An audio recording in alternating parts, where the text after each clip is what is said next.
This is the Patriots Catch-22 podcast with Evan Lazar and Alex Barth. I'm Evan Lazar. Evan Lazar. Hello, everybody. Nailed it. Joined as always by our Barth. That's a fit. That's a match. No risk it, no biscuit. 22. Here is Evan Lazar and Alex Barth. Kayshon Boutte. $15 million right now per year is around where, you know, over the cap has a I think it's going to be north of that. 3-year, $45 million total contract, $15 million AAV. How much do you value? You know it works. The familiarity. Yep, you know right? it works. And do they want a guy?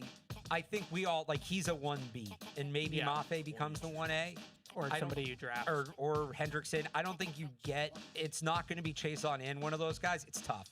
15+ million. Who's Zion Johnson's PFF agent? has him at 13. What favor does Ian Rappaport owe to Zion Johnson's PFF agent? has him at 4 years, $51 million, 27 guaranteed. Banana land for Zion Johnson.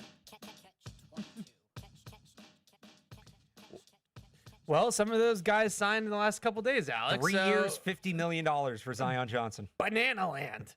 I repeat, banana land. The Patriots got the better player for less money with Elijah Vera. Well, They got the better player for less when money. he's on the field. Whatever. Better player. He's a better player. Anyways, that is hello. Hard open there. Evan Lazar, Alex Barth, Patriots Catch-22 with you for the next couple of hours. Talking, of course, free agency. We are very close, Alex, to this being no longer legal tampering. We are now getting into the actual league year. Is it now? Is it noon or is 4? it 4? Okay, It's they 4 changed o'clock. that. It's 4 o'clock Eastern time this afternoon, where teams can officially start putting pen to paper. And as somebody that, when we write up our free agency breaking news things and have to put reportedly 1,700 times in the post, the Max Crosby trade last night is exactly why they wait until 4 o'clock to start putting out transactions as a team, because these things can fall through. Now, I'm not saying anything has happened like that on the Patriots side, but these things can fall through, as we saw. So 4 o'clock today is the official start, Happy New Year, of the league year. And that's when players can start coming in and signing pen to paper and all that kind of stuff. So we're going to talk about the reported signings for the Patriots here today. We're going to talk about what they still have to do. And there's still a lot of balls up in the air that they need to navigate through. But I wanted to use a little bit of an analogy. It's Evan to Alex. It's Marine behind the glass today, not Ace. Marine behind the glass.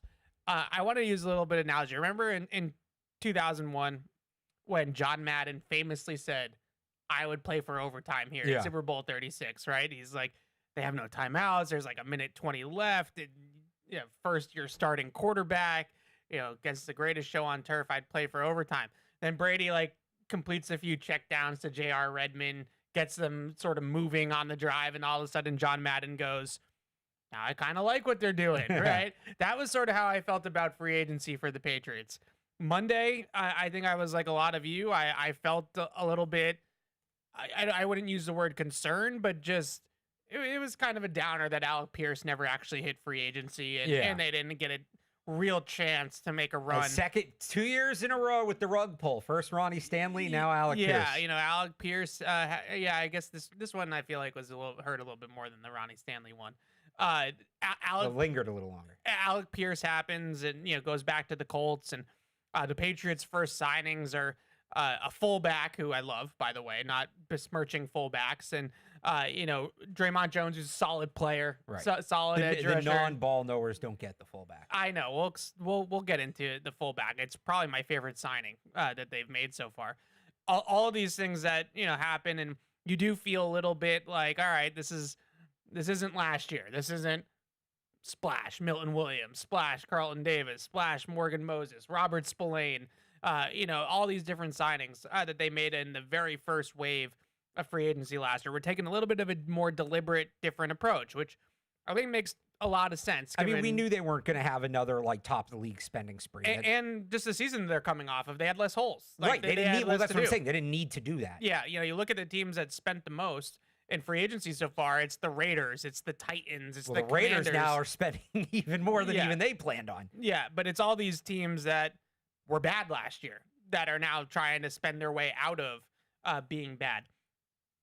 the two signings that I think all of us probably feel a little bit better about, okay, now we kind of like what the Patriots are doing a little bit, happened in the last couple of days here, and sort of that second wave of free agency with Elijah Vera-Tucker and Romeo Doubs. And I think both these guys make sense, like the profiles, fit needs, that sort of thing, especially with, the news that they're reportedly, again, planning on releasing Stephon Diggs. Yeah. So all of this starts to make a lot of sense about what they're doing in terms of those guys. So, yeah, at first I was like a little bit apprehensive about what was going on. Now I sort of like what they're doing.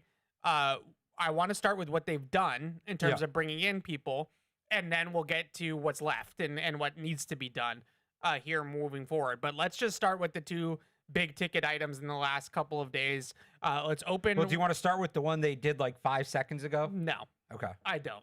That we're putting that one on the bottom of the list. All right. We're gonna start with Romeo Doubs, who hand up, I'll admit, Paul Perillo was telling me on Patriots Unfiltered, off the air, on the air, like, how about Romeo Doubs? He didn't know anything. He just kind of likes the player, right? Okay. And he was like, sort of like, I was kind of standoffish about it. I was like, it's kind of like another. Not to use this part, it's kind of like another wide receiver too. Like, I'm just not like really crazy about it. But in some of this we all do this. We kind of are lukewarm on a player. Then he becomes a Patriot, and now all of a sudden he's, oh, this is actually a great player. When I watched Romeo Doubs coming out of college, and I often, these types of things, a lot of it is kind of my preconceived notions of a player, right? I did not remember him as being as polished of a route runner as he is now, when he first got into the league. And so he's really developed his game, I would say, in that regard, to being a really high level route runner, especially, I would say, at the first and second level of the defense. I don't know if he's quite got field stretching ability, but he's got really good top of the route mechanics, ability to separate versus man coverage. All of his man coverage metrics are really, really good. His ability to find and sort of navigate soft spots and zone coverages over the middle of the field and make himself available, and sit versus zone or break away from leverage and all that good fancy stuff that we talk so much about, especially in the prism of the Josh McDaniels offense. So when you start to look at all the things that he did with Green Bay, especially, like I said, the chain moving elements, and I think that's exactly where he's going. He played a lot more at the X for the Packers. I don't think he's going to play the X for the Patriots. I think he's going to play the Diggs role for the Patriots. So he had 41 first down receptions last year, a 75% first down conversion rate. 75% of his catches went for first downs last year. At a higher volume, just talking regular season so we compare apples to apples here. At a higher volume, Diggs had 51 first down catches, which led the Patriots last year. If you start to think about it on a per target basis, it's not that far off, right? Because Diggs had 102 targets or something like that, and Doubs is around 80 something. So we're not talking about a huge difference in terms of their efficiency of turning catches into first downs. Right. So his ability, his route running ability, he only had 4 drops on those targets last year. He's got good hands, good strong hands. It's got some size to him at 6'2", 205. It's not a jitterbug slot. It's not a 5'8" Pop Douglas type of slot receiver. All these different things, you start to look at the film and start to envision him in a Patriot offense, and I start to think about, all right, yeah, I can see this. I can see this player working. Now, that's not saying that I think that he is the guy. I think they still need more, especially, someone that's more of a pure coverage dictator that's going to draw, matchups with top corners, that's going to occupy safeties, like that sort of thing. But if this is your typical Josh McDaniels chain mover, the Diggs, the Jacoby Myers, the Julian Edelman role, that this is a solid player for that role. And I think Romeo Doubs is maybe a tiny little bit underrated because he doesn't have the name brand recognition of a 4-time Pro Bowler like Stephon Diggs. Yeah, I mean, you covered a lot of good stuff there, but I think just to pick up where you ended that, we talked about this for Alec Pierce. I don't think it's the same level as Alec Pierce, but the same idea applies. You're paying for upside. You're paying for potential. You're not paying for production. At a career high 724 receiving yards last year, career high in catches is 59. He's been right around that 50 mark, 50 to 60 mark most of his career. You know, looking at 2026, him and Diggs, 2025 Diggs versus him in 2026, Doubs, probably about even in my mind. But the idea is you have one guy that's trending upwards, right, and you have another guy, as much as I like Diggs, that's going to be 33 years old, and he's not a part of the long-term plan. So to me, he is a Diggs replacement. I think in role, I think you're hoping he replaces the production. He's not that, big outside jump ball, 50-50 ball X receiver that we've been talking about, them pairing with Drake May. Still want to see them get that guy. The avenues for that are kind of running out. Not that there were a ton to begin with, frankly. There's the A.J. Brown of it all, which we can get into. Yep. But for what, I don't think Romeo Doubs, I don't know that they're, to me right now, it's like they're where they were. I don't think they're worse at wide receiver. I don't think they're better. You hope there's some internal growth from some of those young guys, especially Kyle Williams, and we'll see what happens there. But they've replaced Diggs, box checked, and that's good. And now it's on to the next move. The last thing I'll say on Doubs that I think is sneaky important here with him. You mentioned his age. He's 25 now. He'll be 26. Entering his age 26 season. Next month. He obviously has a lot more runway, as you were kind of saying, with Drake May here than Stephon Diggs would have. But also, more importantly, maybe they really don't have a lot of receivers under contract past 2026. Yeah. It's really only the 2025 rookies, Kyle Williams and Efton Chisholm. Now, I assume there's going to be at least one more added to that, whether it's via trade or the draft. But Kayshon Boutte, a 2023 draft pick, is a free agent. Demario Douglas, a 2023 draft pick, will be a free agent. Mac Hollins will be a free agent after next year. So when you just start to look at even 2027 and beyond, like they just didn't have a lot of long-term contracts committed at the wide receiver position, and you could put yourself in a position where you get to next offseason and the only guy that you have under contract at wide receiver is Kyle Williams, or maybe Efton Chisholm if he's able to stick on the roster. So I think in a lot of ways too, they just needed to get somebody in here that had term on his contract, that had some longevity on the contract. So no, he's good. I like the signing. I think he's a better player than I gave him credit for, and I'm not just saying that because he's a Patriot now. The other big thing about him, and this is going to sound kind of weird, but I think in all pro sports, this is something you look at in free agency, especially with some of these young guys. He plays. Yeah. He plays. He played 13 games his rookie year, 17, 13, 16. So he's a tough guy. He's a tough player. Stays on the field, good size, 6'2", 204. So you have somebody in the slot that has that bigger frame that maybe Drake May likes to throw to, but he gets on the field too, which I think is important. Yep, absolutely. The other big signing here in the last couple of days is Elijah Vera-Tucker, and you have continuously reminded me that we have to talk about the injury history with the player, and that's totally fair. He's basically played half of his possible games since he entered the NFL. I think it's 42 of 85 or something like that. It's literally almost half of the games that he's actually been available for. He has torn his triceps in each arm, and he's also torn his Achilles over the course of his career. So we're talking about a guy that has a major injury history. Now, with that being said, one of the things that I have been hearing going around on your station and stuff like that is this huge concern about the offensive line, and that the offensive line is still in flux, still a weak point of this roster. I actually don't really, I feel the total opposite. I kind of feel like this is the best the offensive line has looked on paper, and we have to preface that with two things. Elijah Vera-Tucker's injury history. He's got to be healthy and available. Yeah. And internal development from Will Campbell and Jared Wilson. Like, those two guys have to get better.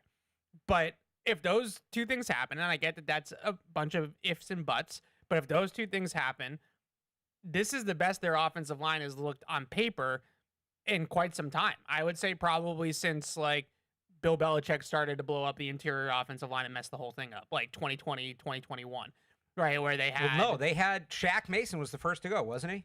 Joe Tooney was the first to go. They franchise tagged Joe Tooney for a year. For the 2020 season. And they let him walk. Okay, you're right. So, but when they had Tooney, Andrews, Mason, they were cooking, right? They were rolling throughout that whole time. That's just elite. Yeah. And they're not there yet. But in theory, and again, I get it. We're dealing with a player that has had major injuries throughout his career. But in theory, you're kind of upgrading two spots with this move, because I think Jared Wilson's going to be a really good center.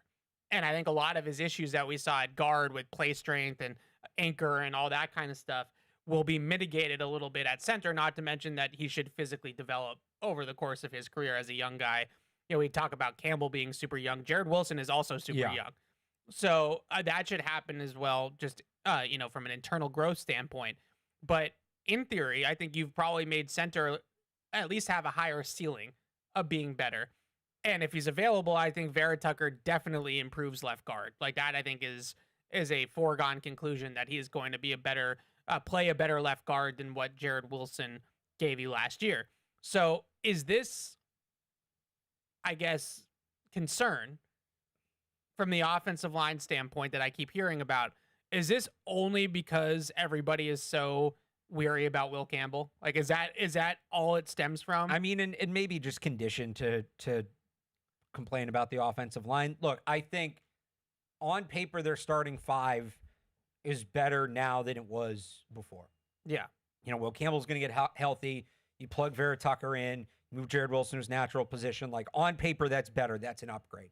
There are still fair questions. Is Vera-Tucker going to stay healthy? Is a big one. I like Ben Brown. But Vera-Tucker's a step up, and it changes the dynamic a little bit. Ben Brown's a spot starter. Right. He's not a full-time starter. We're not talking about a guy that, plays 10 to 12 games a year and kind of misses games sporadically. We're talking about a guy that in 5 NFL seasons has had 3 season-ending injuries. Yep. So that's a factor. But if he's in there, like, it's an upgrade. The fair questions to me are him staying healthy and the plan B there.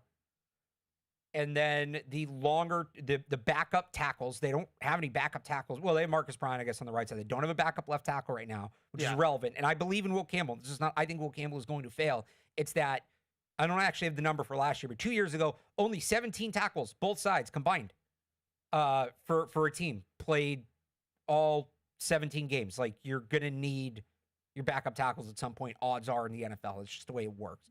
So they need a backup left tackle, and then the long term, like, I don't know that I feel any better about them in the long term, talking about like the 3 to 5 year outlook, beyond just Vera-Tucker being an upgrade at left guard. They still have long-term questions, and frankly, where Mike Onwenu's contract is at, like, there's a question there too about who's the next guy up there, because they don't have a ton of guard depth behind Ben Brown.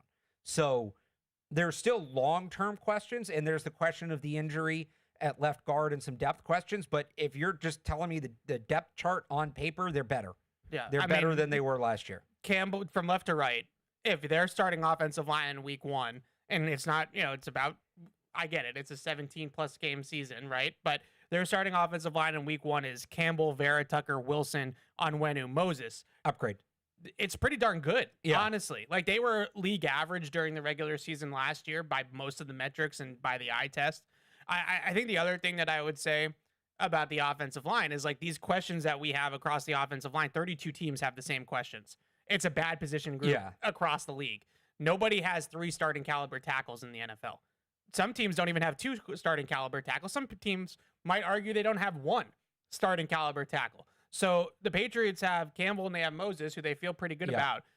The fact that we are talking about, well, who's going to be like the swing tackle or the third tackle or the backup left tackle or however you want to put it, like, that's kind of a little bit of a first world problem. I mean, we were talking now. about last year 4 new starters. Now we're talking about the backups. Right. That's growth. And this is what this offseason was going to be, was building depth. We'll see what they do in free agency. Vidarian Lowe got less money than I thought. I'm all surprised that, they can keep him. But they'll, we'll see if they find somebody here or in the draft. Maybe you get a guy you're going to develop on the right side but has some swing potential that can at least hold that role down this year. The other thing about the line, too, just to add it, I feel like there's this narrow focus of the line. When we talk about the line, talked about just through pass protection, which I get why there's such a focus on that. I don't know how much more you have on Vera-Tucker, but I think this is where we can kind of transition to Reggie Gilliam. Yeah. Like, that's going to be a big boost in terms of blocking, in terms of the run game. He's going to take some of the pressure off of the offensive line as well. Yeah, just really quickly on Vera-Tucker, and then I wanted to go to Gilliam next too. Just a quick kind of like synopsis of who he is as a player. I would say with Vera-Tucker, and I'm not saying that he doesn't have any play strength to him or any like snarl to him at all, but his calling card is his athleticism. He's a highly athletic interior blocker. Was very, very athletic coming out of USC in college, one of these big, like, relative athletic score testers and things like that at the combine. His movement skills and his ability to pass protect one-on-one are very good, like high level good. You know, he was featured a lot with the Jets in zone blocking schemes. I'm not going to look too much into that and say because they signed Vera-Tucker, now they're going to be all outside zone. Like, I'm not saying that necessarily. But you look at his ability to get out of his stance. You look at his lateral mobility to, you know, move and reach blocks across the line of scrimmage. His ability to combo block, you know, kind of chip and then go up to the second level and connect with moving targets on the second level. Very balanced player, squares up blocks. You don't really see him like out of control or over his skis too often when you watch him. Now, granted, I had to go back to 2024 like to watch him, but like you don't see him too often falling off blocks, over his skis, out of control. He's very methodical. He's very athletic. He's very just physically gifted, to be honest, for an offensive lineman and a guy that size. Now, he played a little bit of everywhere with the Jets. He played a little bit of everywhere with the Trojans at USC. He can, in a pinch, play tackle. And I bring that up only because we know that not last year, but Morgan Moses is the type of guy that might miss a game or two at his age. If you told me that for 1 or 2 games as a spot starter, they were going to move Vera-Tucker out to right tackle and put Ben Brown in at left guard to weather a you know, dinged up Morgan Moses, I would say doable. Like, not the worst thing in the world. He's certainly more acquitted, you know, measurables wise and all that, to play guard. Like, he should play guard. He did play guard, right guard his last year with the Jets, but he played left guard as a rookie. He played the left side at USC.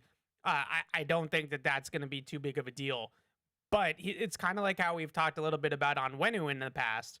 They've moved him all around with the Jets, and I don't think that that's really been helpful for him. No, you got to let these guys sit in a position to develop. I'm not trying to point fingers, but when you move guys around like that and then all of a sudden they start popping up with a bunch of different injuries, it does bring up the fact that you're messing with everything, right? Like, you are now his plant leg is different than his offhand's different from his main hand. It's like we're messing it all up. So when I hear that a guy that keeps moving around the line gets a torn Achilles injury, I'm like, well, did you switch sides? And then now you're pushing off the different foot. And so you pushed off that foot, and then all of a sudden that foot's not used to being the foot that you're pushing off of, and then boom, there goes the Achilles, right? Like, those things happen a lot.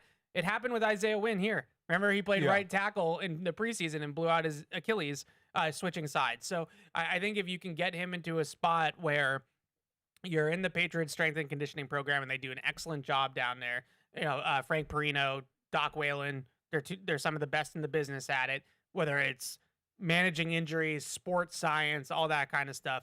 And you say to him tomorrow when he comes in to sign the contract, you're playing left guard. Get ready to play left guard, and that's where we're putting you, and that's it. That's where final. we're sticking you. Right. Then I think that can go a long way as well, because he's tried to just put out fires with the Jets. They've moved them all around. Right. No, there is the, you know, if you want the optimistic side of the injury thing, they have a good history of this, of their medical staff figuring things out. Remember when they signed Hunter Henry? Yeah. And he's kind of the you know, poster for this. He had a lot of injury troubles with the Chargers. Now, the Chargers medical staff has its history. Yep. And he came here, and when he played that first full season, I remember the press conference he did where he was just like effusively praising the medical staff, the training staff, the strength and conditioning staff for changing the way he, you know, kind of operated. I remember he talked about his workout plan. He might have mentioned his diet, like a lot of stuff. Just kind of changed the way he went about building up his body and maintaining his body that he felt like allowed him to kind of dodge some of those injuries. Now, that's not to say they can do that for everybody. That's not to guarantee that Vera-Tucker is going to come here and play 17 games. But they have proven to do this. And you look at the job they did last year and how little the Patriots dealt with injuries last year. Like, you know, they've earned us basically saying, like, maybe they can figure it out and fix it. There's always some luck that comes with injuries. It's just football. It's just sports. But they've done a good job of managing these things the last few years. Okay. Up next, Reggie Gilliam, who you mentioned just now. This is probably my favorite signing, and I know that sounds crazy when they signed a starting guard and a starting wide receiver, and I'm telling you the fullback is my favorite signing. No, that's what we do on the show. This is a fullback show. This is a pro fullback show. And I think the the whole thing about the fullback to me, and he's a really good one too, so that helps. Like he's a a high level fullback, maybe a little bit different than James Devlin, not quite like the sledgehammer that James Devlin is, but much more athletic and has like a lot of more ability to get out in space and run and all that kind of stuff. The big difference to me watching him, like, so James Devlin is what, 6'3", right? Yeah. So Reggie Gilliam's 6 foot 240. Yeah. Like he's a low center of gravity. Low center of gravity, and he's very he's quick and he's explosive for a fullback. So when he gets moving, he can generate a lot of momentum and power simply, by just converting the speed to power. Like we talk a lot about with like pass rushers and stuff like that, almost where he can just create a car crash. The Bills used him in all sorts of different ways in their zone, base run scheme, where either they're leading on outside zone or they'd like wrap him up to the second level on some of their wind back plays and things like that. But the biggest thing I would say with the fullback to me is actually more about like the concept of a fullback than it is the fullback itself. And you just sort of have to have a fullback that's good, that allows you to get the defense kind of react to the fact that you're in a fullback formation. So the big stat that stands out to me with Reggie Gilliam is not actually the success that the Bills had with him rushing. They did lead the league in rushing, and James Cook was the rushing king last year with him playing like 21% of the snaps. But the bigger thing to me with Reggie Gilliam, they averaged almost 9 yards per pass attempt when he was on the field, because the Bills would put Josh Allen under center. They'd put Gilliam in the eye with James Cook behind him, and they would run play action. And you're showing the defense run formation. You're showing them run action where, Gilliam's leading and James Cook's following, and then Allen's carrying out the fake, and it all looks exactly the same as the run play that you just defended, 2 plays ago. And now all of a sudden it's not the run play, it's a play action pass. So the fullback's ability to kind of sell the run and what that formation gives to you, especially when you have a good fullback and a better running game, I think all of that stuff marries together very nicely. And this is no disrespect to Jack Westover, but teams just did not fear Jack Westover in that kind of way. Yeah. So with the Bills, you see a lot of things with Buffalo last year where they would load up on heavy people. They'd be in like 22 personnel, 2 tight ends, 2 backs, and really get heavy. And then they would run play action off of it. They'd run spread formations off of it where Gilliam would be flexed out wide. And then you're creating matchups inside the formation for guys like Shakir and the tight ends. Like there's just a lot of different formation things, a lot of different, run game, pass game, play action sequencing that you can do when you have a really good fullback. There's blocking advantages to having a really good fullback because unlike an on-the-line player, like a tight end, a fullback being in the backfield, he can go both ways. Yeah. So you can kind of build surfaces to the left or to the right with the fullback. So it allows you to have that kind of flexibility. That's a long way of saying there's a lot of really good offense that comes from just the concept of the fullback, along with having, what he can actually do as a blocker. So when you have a fullback that's an impact blocker like Reggie Gilliam, it just allows you to do a lot of different things. We can get into sort of the Patriots fullback usage last year, how it wasn't so hot. Plus, it was a little bit less than what Josh McDaniels has done in his history typically. I think we're going to see that go right back up to almost 30% near the top of the league now that they have Gilliam. But this is an exciting signing, and there's special teams angles to it as well. Yeah, plays a ton of special teams too, so he'll help there. No, you covered a lot of it. Just, again, having a guy that can do it and teams have to respect. Jack Westover never really proved he could be consistent in that role. Now you have a guy that's done it for 5 years, right, in the NFL. Yep. And it's an investment to everybody who yelled about it. The team ignoring Drake May. Is it the investment that a number 1 wide receiver would be? No, but it's an investment in Ramondre Stevenson. It's an investment in Travion Henderson. They're going to have more of an ability to run the ball between the tackles, especially. They're going to be able to develop play action off of that. They're not going to have to be as predictable or as one-dimensional, I should say is a better term, against some of these better fronts that they're going to face. It's going to open things up in the pass game. So, and that doesn't mean he's going to do that personally, but it's just they didn't have this dynamic last year. And for Josh McDaniels to really do what he wants to do offensively, the whole picture, you mentioned the rate being lower. Yes. I don't think that was McDaniels wanting to use the fullback less. I think it's, you're not going to run something as much if you don't feel like you can execute it. Yeah. So I think they're going to go back to that. It's going to allow them to be more multiple offensively, which is something we talked about last year that they needed to do. It's a good signing. Yeah, I understand that people roll their eyes about me waxing poetic about fullbacks.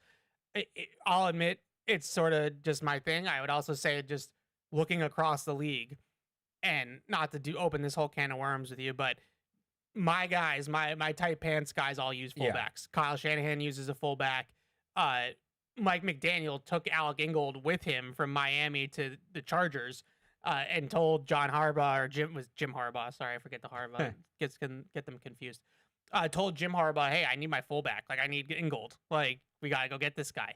You know, like they really are very creative with how they use these guys these days. This is not 3 yards in a cloud of dust. We have a fullback anymore. Like, this is a much more creative gene that they can kind of use, or schematic thing that they can kind of use to their advantage. Just quick on the percentages. Josh McDaniels last year with the Patriots was about a 22% fullback usage rate in terms of just two-back formation. In Vegas in 21 or 22, and the Patriots in 21, his other two last full seasons as a play caller, he was up over 28%. So there's a 6% decrease in how much they use the fullback. My guess is that we're going to see that go right back up. A big reason why they were so unproductive, out of those fullback, they weren't unproductive. They passed the ball okay, but they broke even with the fullback on the field. They were literally a 0.00 EPA per play, right even. Like no advantage, no disadvantage. It was just in the middle. And that's a package. If you're going to use it, you expect it to be an advantage. Yeah, the big reason why they were there is because they couldn't run the ball out of it. And I hear a lot about how the Patriots' run game struggled at times last year. They were 25th in the league in rush EPA last year. They were not a physical enough offense. Mike Vrabel's talked about being more physical on offense. He talked to us about it at the Combine and said we need to be more physical. We need to get stronger. We need to lift. We need to be able to control the line of scrimmage better and run the football. That we can say all those things and act the part, and then they go and they sign a fullback, and everybody is like, why are we wasting so much time on a fullback? Right? It's like, well, if you want to get more physical and run the ball better, then you need to get people that are more physical and can help you run the ball better. And that's what these guys can do. I would say both of them, Vera-Tucker and Reggie Gilliam, I think both check boxes in that regard. So hopefully that does improve their rush offense. Hopefully they become a more physical rush offense. Hopefully it improves their play action passing game, as well as a counter to that. And that's where you can generate a lot of those explosive plays. All right, I've done enough. No, it was good fullback talk. I'm on my soapbox about that one. Draymond Jones. Yep. My feelings on Draymond Jones, and I think what's interesting about Draymond Jones is that I was looking up all the metrics, right? Pass rush win rate, PFF stuff, all the good, nerd stuff that we look at. It's all like very, very comparable to Kayvon Chaisson. Like it's both. I think Chaisson had 7.5 sacks. Draymond Jones had 7 in the regular season. Just to compare apples to apples, Draymond Jones had 51 quarterback pressures. Kayvon Chaisson was right around the same number. Pass rush win rate, it was like Draymond Jones is like 46th in the league out of 80 qualified edge rushers. Kayvon Chaisson was like 45th. Their names were right next to each other. So in a lot of ways, and I know Chaisson just signed with the Commanders, I see this as a kind of 1-for-1 replacement, sort of like what they did with Romeo Doubs and Stephon Diggs. We can talk a little bit more about, how Draymond Jones wins and all that good stuff, but just from a roster building standpoint, did you see it the same way, and just how they're kind of just filling, shoes here, right? Like one in, one out with Draymond Jones and Chaisson, in my opinion. Yeah, I mean, they win differently, like you said. Draymond Jones a little bigger. He's listed at 280. I know that there's some speculation he's not 280 anymore, but he's bigger definitely than Chaisson. More of a power player. I'm going with 265. I feel like that is going to hold up a little better, I think, against the run than Chaisson. To me, Chaisson was like a boomer bust player. He's a flash player. Yeah. Draymond Jones is less flash, but he's not going to get beat as much as Chaisson either. He's just more steady. So, it goes against my thing about adding the playmakers on defense. But, again, I think just gives you more even keel on the edge there. Yeah, speed to power guy. Certainly that, I would say, is his base, of his rush. But because he's got decent speed to power or like a decent bull rush. He can, dip and use the ghost move and things like that to turn the corner and win with pure speed coming off the edge. When I watched him, I didn't think of him as like a big first step explosiveness guy. The metrics say that he's about on par, not quite as good as Landry in that regard, but Landry, that's kind of his thing. But basically on par with Kayshon in terms of like get off and all that kind of stuff. But eye test wise, I don't see him as fluid as those guys. I think he's more of a rigid player. That probably goes back to what you were saying about his size. He's just bigger than those guys in terms of weight. But a more powerful guy. I don't think he's necessarily better against the run, to be frank, as Kayshon. Like, I think they're both kind of. I think he's better. I mean, it doesn't mean he's like a plus run player, but I think he's just by nature of his strength. I think he's better. The one thing too that I wanted to talk to you about Jones is that he's really, really good at rushing at the 3 technique over the guard. His pass rush win rate, his pressure rate actually skyrockets when you move him inside a little bit. Especially, he did a lot in Baltimore and in their third down fronts and things like that. We saw the Patriots try to find ways for Keion White to play a similar role where he had some inside-outside versatility. They kind of settled on, well, we have Christian Barmore and Milton Williams, and these are game wreckers. Like, why would we clog the middle, for these guys with a third guy? I don't know if you're getting the best out of Draymond Jones unless you find him some opportunities to rush over the guard. Are they going to be able to figure that out this time around? Like, if he's purely an edge player, Kayshon was 9 technique, like outside the tackle, way outside the tackle, like 85% of the time last year. Yeah. Like that's the way he was playing, was outside the tackle. I think this is a guy, because of his, his size and his history as a 3 technique at Ohio State, that has a little bit more inside-outside versatility. That's just not necessarily something that they've done a ton with their edge rushers. Should we be looking at him partially as a Kairos Tonga replacement then, in addition to Kayshon? I guess maybe on third down. I mean, obviously not against the run. Yeah, but maybe on third down, or like a Corey Durden. Maybe a little bit more explosive, a little bit more dynamic. Well, Durden to me is the guy that's replacing Tonga. Right. So maybe Durden goes to more of like a run stuffing role, and then so he goes into the Durden role. Maybe. I just bring it up because I do think that they had a tweener type, and Draymond Jones I wouldn't call a pure tweener. I think that he can play well enough to be outside on the edge consistently and play starter snaps out there. But we did the tweener thing with Keion White, and it did not work. They just could not find a fit for him in this system. Now, Keion White was a legit 280. Like that that's a different kind of athlete than Draymond Jones. But just a thought that I had in terms of, ideally I'd like to see Draymond Jones 4 or 5 times a game, rushing over the outside of the guard. And I don't know if they have 4 or 5 rush opportunities to give to him unless, they get really creative with their alignment on the defense. So it'd be interesting to see how they go about fixing that. There's some things that I like about his game too, in terms of how he works like on games and stunts and things like that up front. He's a really physical player, really good at setting picks and, bumping guys off of one another and things like that. So I think that he can be disruptive, and the Patriots were top 5 in the league last year and how often they stunted their defensive line. They did it a ton. So I think he's a productive player in that way too. So interesting signings, a couple of things that I wanted to mention, that we have left over. I think, some of the other signings, they signed KJ Britt, that just got reported on a couple minutes ago. We can hit on that. Jesse Luketa obviously was a pre-free agent signing, pre-free agent signing. But the one thing I wanted to kind of set the table on, and then we'll open it up to the calls and emails, is just, where do they go from here?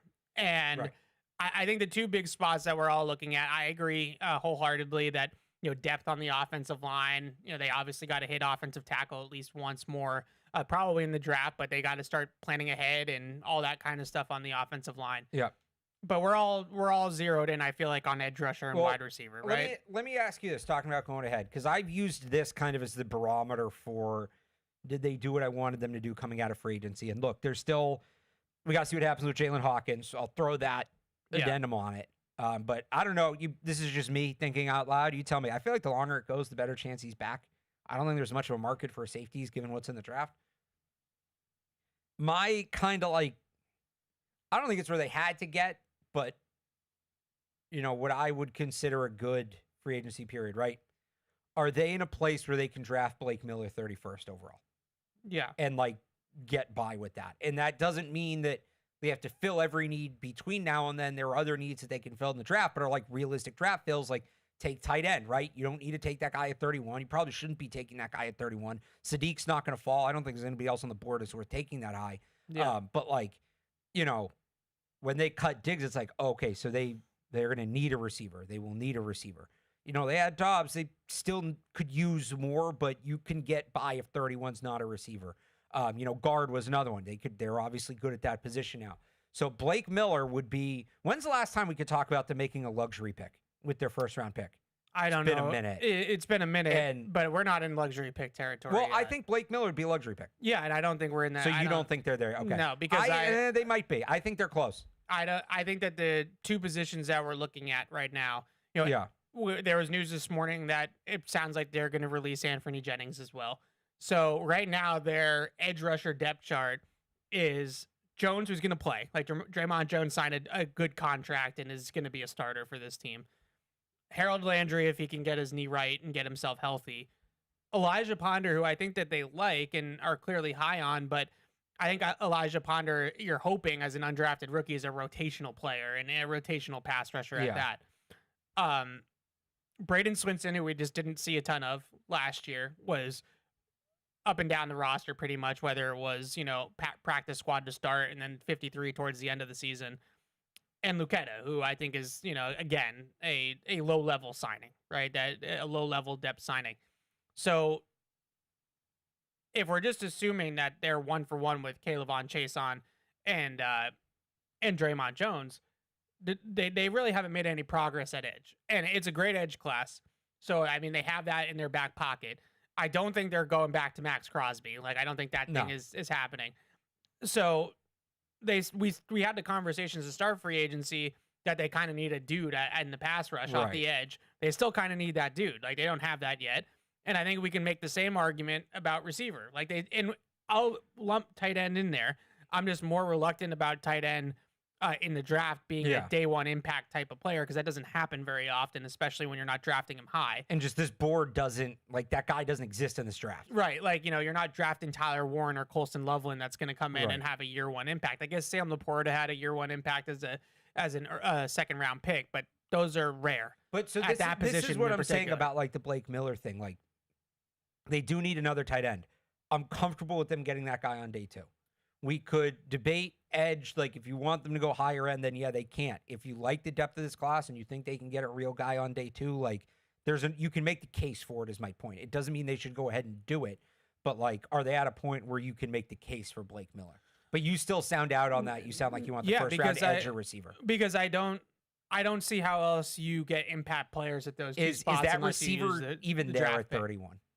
Well, even if it's trading the edge player will. Okay, so that's fair. Like, either way, just like using the 31st overall pick as an asset, I think you need to move the needle with that pick. Like that, and I know that's maybe easier said than done when you're picking at the end of the first round, but when you go into some of the strengths of the draft in terms of like where the depth is, I think that is doable at edge rusher, that you could get, a Mesidor, a Cassius Howell, a player that's going to come in right away and make an impact later on in the first round.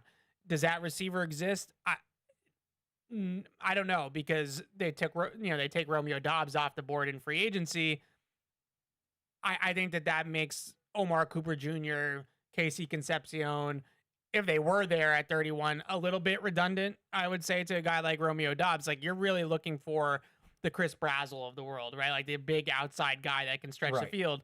It's a little rich to take him at 31. But can you manipulate the board and figure that out? Maybe. I guess this is all me just saying, I still think at 31 you need a year one impact kind of transaction, whether that's trading the pick for AJ Brown, drafting an edge rusher there, finding a way to make it make sense at wide receiver there, all those different things. I don't think they're in a position where they're redshirting first round picks. Fair enough. So those two spots are definitely the big one. I think tight end is like a third sneaky one. Yeah. That's right there with it, especially after, Austin Hooper going back to Atlanta.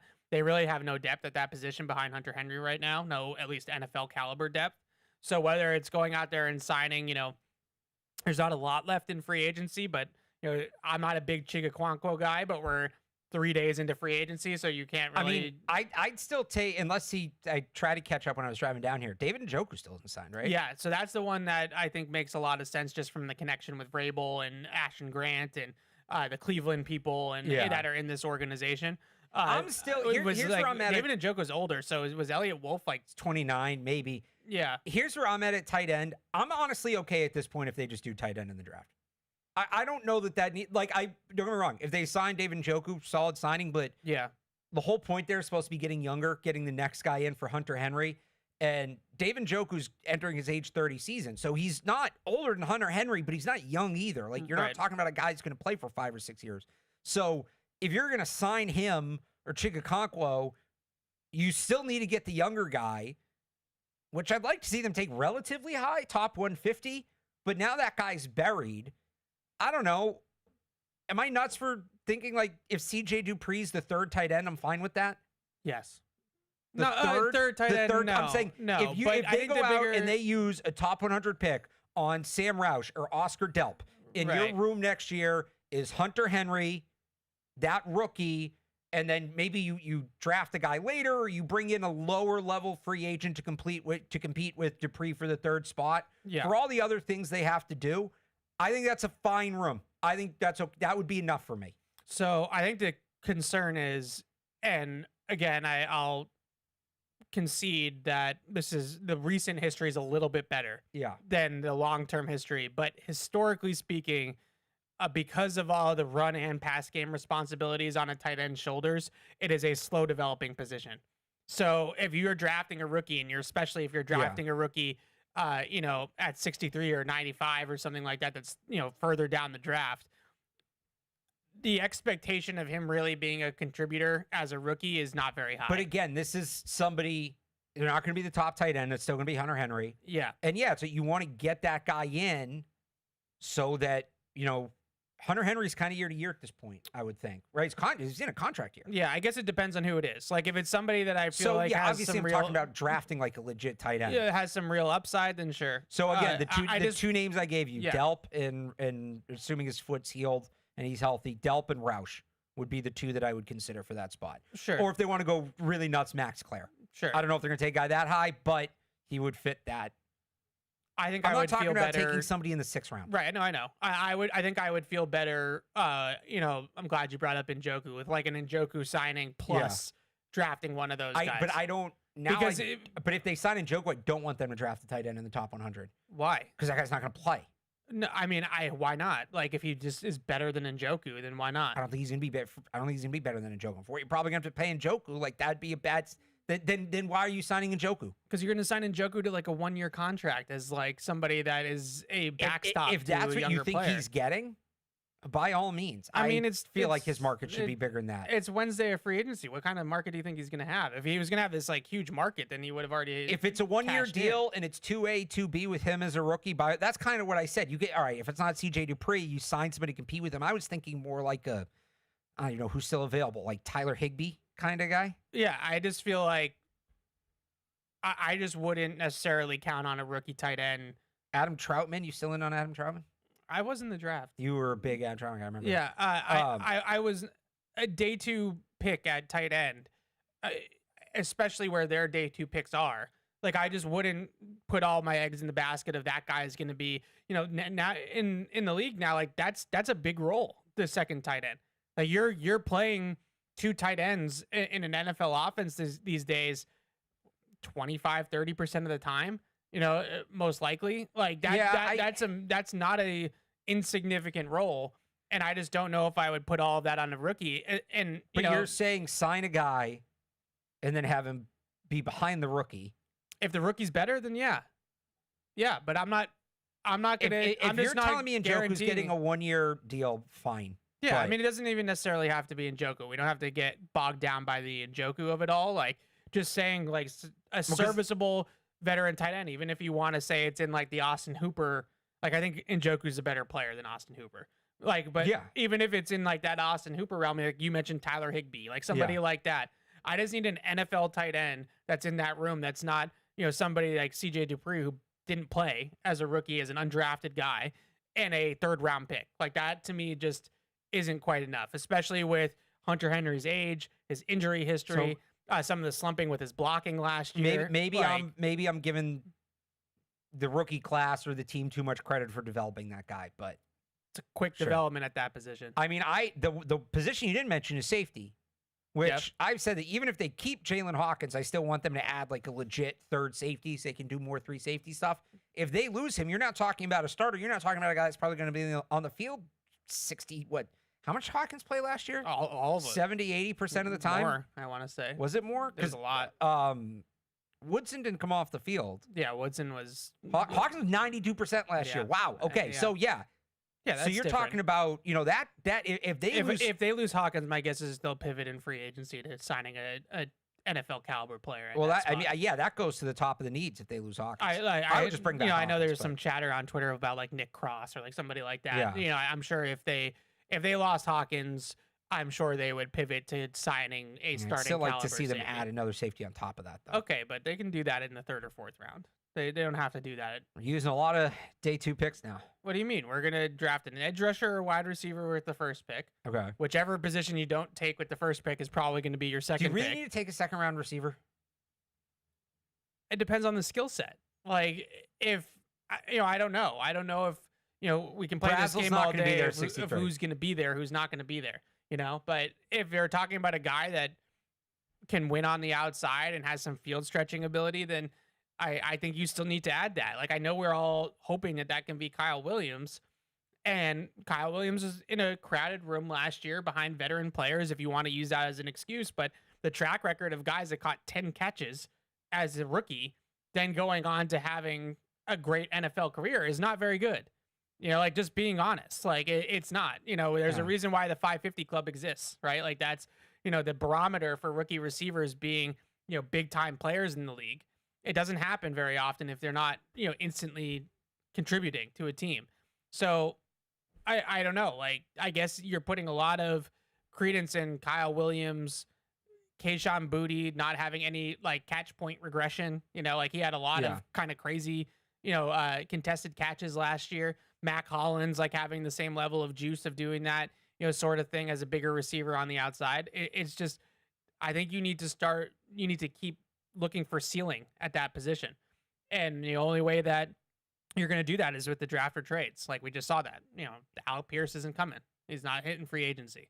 So let's take a quick break and then let's open it up to the calls and emails. We'll be right back. Whether you're in the game or betting on the game, you'll need a game plan. DraftKings Sportsbook, the official sports betting partner of the New England Patriots, provides you with everything you need to build your personal betting game plan so you can get in on all the action while practicing safe bets. Visit DraftKings.com/responsible-gaming to learn more about all the safe betting tools DraftKings has to offer. Hope is here, 800-327-5050 or gamblinghelplinema.org. Must be 21 plus. Play it smart from the start. GameSenseMA.com. Physically present in Massachusetts. See DraftKings.com/responsible-gaming for details and state-specific responsible gambling resources. Isn't it time to get exactly what you want? Welcome to Red Hot Deal Days from Verizon, where you get your pick of our best deals. Like My Plan, where you can pick the perks you want and save on every one. For limited time, bring your own phones to a Verizon store and you can get My Plan for our best price ever. Get exactly what you want in your phone plan and only pay for what you need. Bring your phones to your Verizon store today and get My Plan. These deals won't last. It's your Verizon. The heaviest metal credit card of all time. Wielded at business dinners like a samurai sword. It's a classic corporate power move. But the real power move? Having end-to-end visibility on your most critical shipments. FedEx, the new power move. If you're gonna play the game, boy, you gotta learn to play it right. DraftKings is all about responsible gaming. It's more fun when it's for fun. So play responsibly. DraftKings, the crown is yours. Gambling problem? Call 1-800-GAMBLER. 21 plus. Age and eligibility varies by jurisdiction. Catch-22. Catch-22.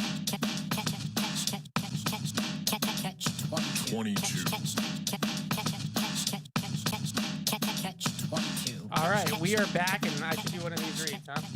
I should do that for the people upstairs that don't get mad at me. Spring has sprung, and if you want to get more from your tax refund, why not draft Bob's Discount Furniture to help?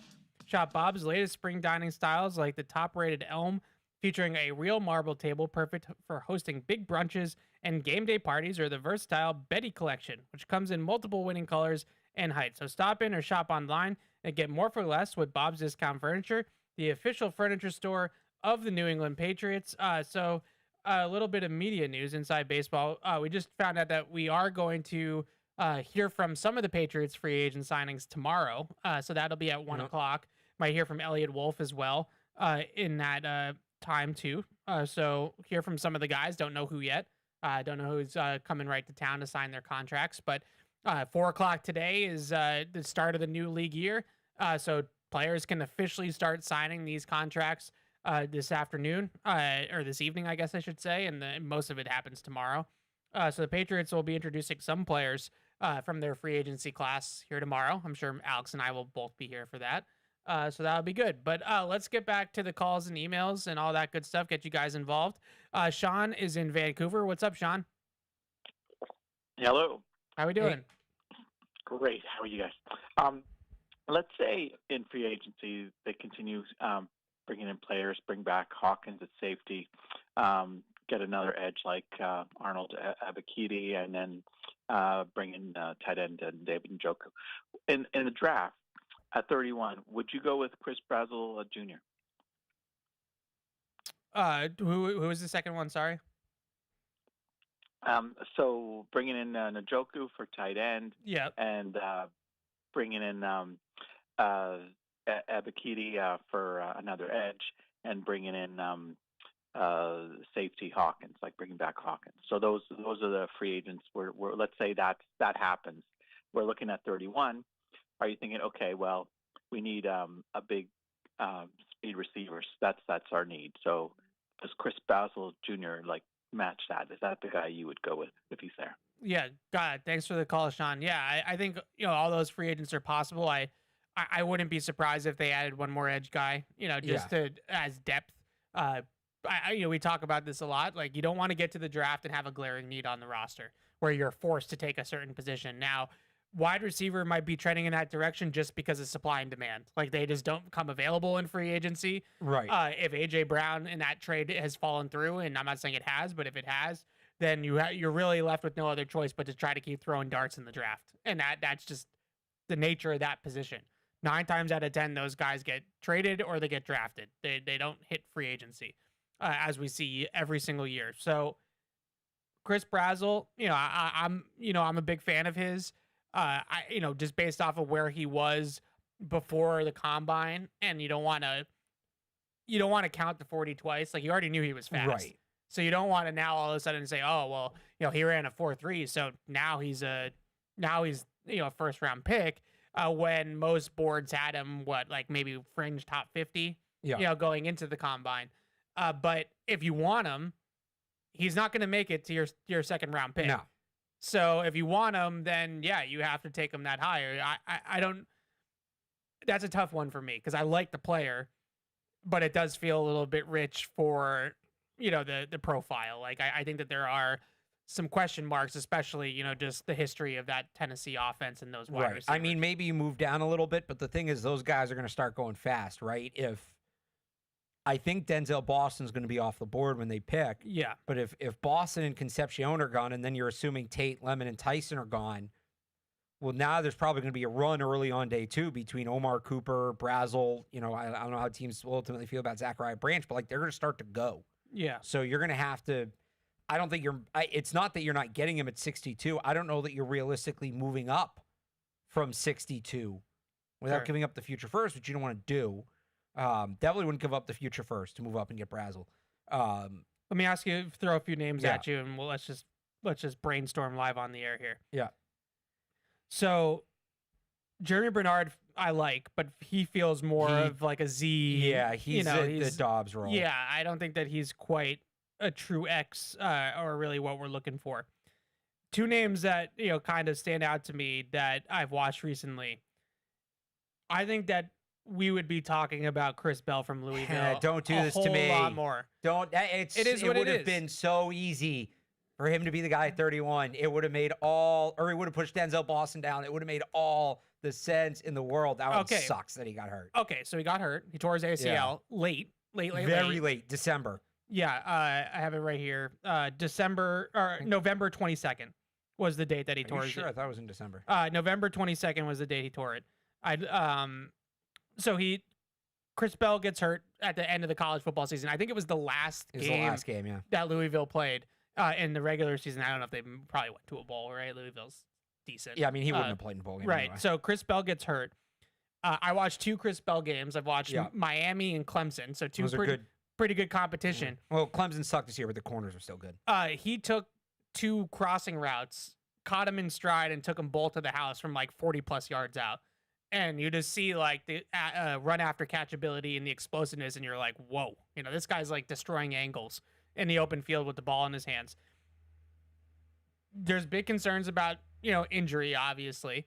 Yeah. It happened late in the season last year, so you don't know if he's going to contribute in 26. All those things aside, we just watched Stephon Diggs come back quickly from an ACL and be 95% Stephon Diggs, I would say. But he's also Stephon Diggs. Of course. He was doing this after years of experience in the league. He'd been in a similar offense before. All fair. My facilitation here is, as a day 2 pick, as a team that is not looking for just another wide receiver 3, to use that phraseology, you are looking for ceiling at that position. You need to hit a home run at that position. Is it worth the risk to say, again, on day 2, not at 31, on day 2, we are just going to, this is a first-round talent that we're getting on day 2 of the draft because he blew out his knee late in last year in the college football season. We're gonna bank on him being healthy and being the same guy. Not where he's gonna go. I think he still might go top 50. You think he's still gonna go? I still think he might go top 50. I guess it depends on all. We're essentially talking about another. I guess it's not as bad because it's not the track record, but we're kind of talking about another Malcolm Mitchell type situation, right? Yeah, They but took he doesn't Malcolm have a Mitchell in the 4th debilitating round. knee injury. That's but you don't know like these things can change, right? Man. It's just, to me, Ace got me a Diet Pepsi. You when we were talking before about Kyle Williams, and you mentioned like the track record of these guys having success their first year, even if he does play as a rookie, he's not going to get mini camp, training camp. These throwing sessions in with Drake May.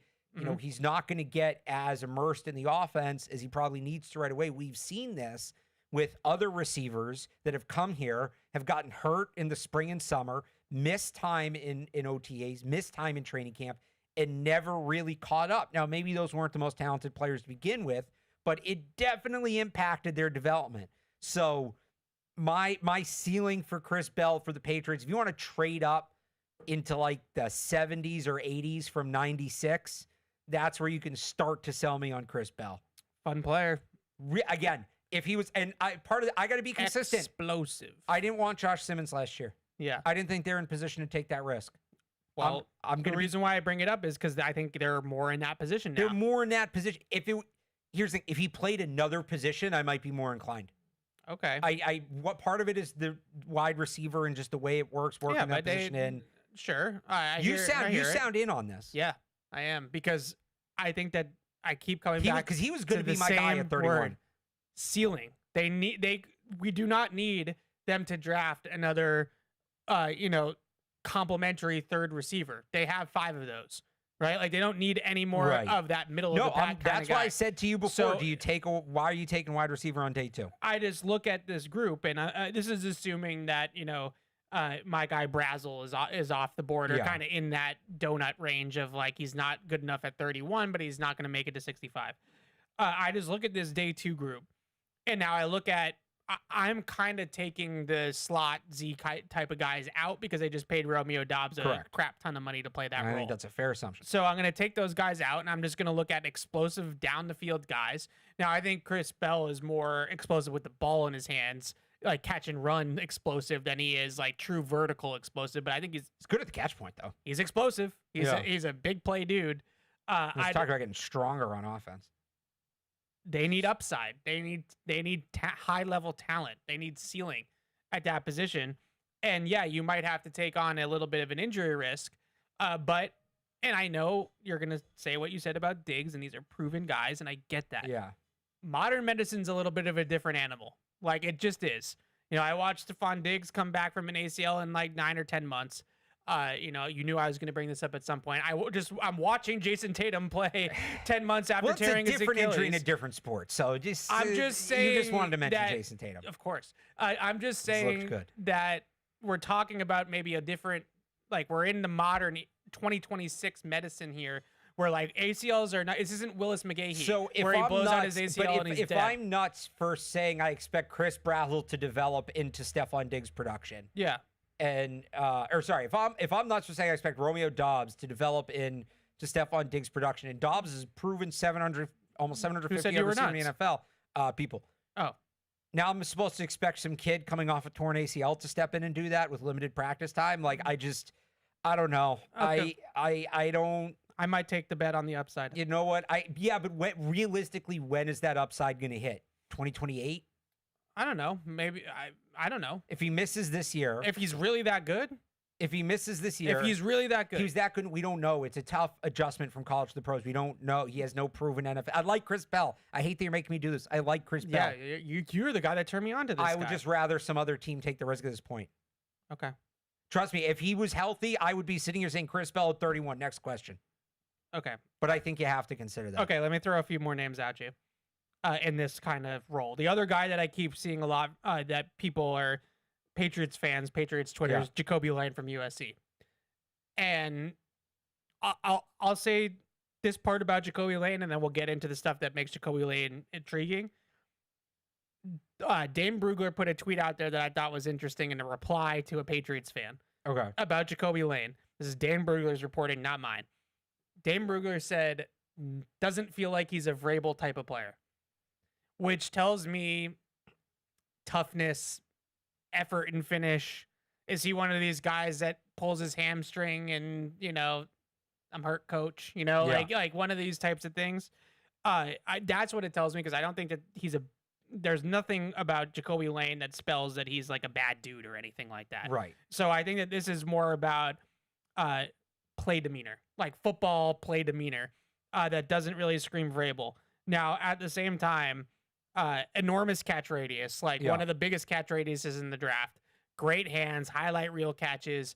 I think the one thing that scares me a little bit, you know, natural hands catcher, by the way, too, like can pluck the ball outside of his frame, bring it in, all sorts of different things. We saw him in the gauntlet drill, go through the gauntlet drill. It's smooth as silk.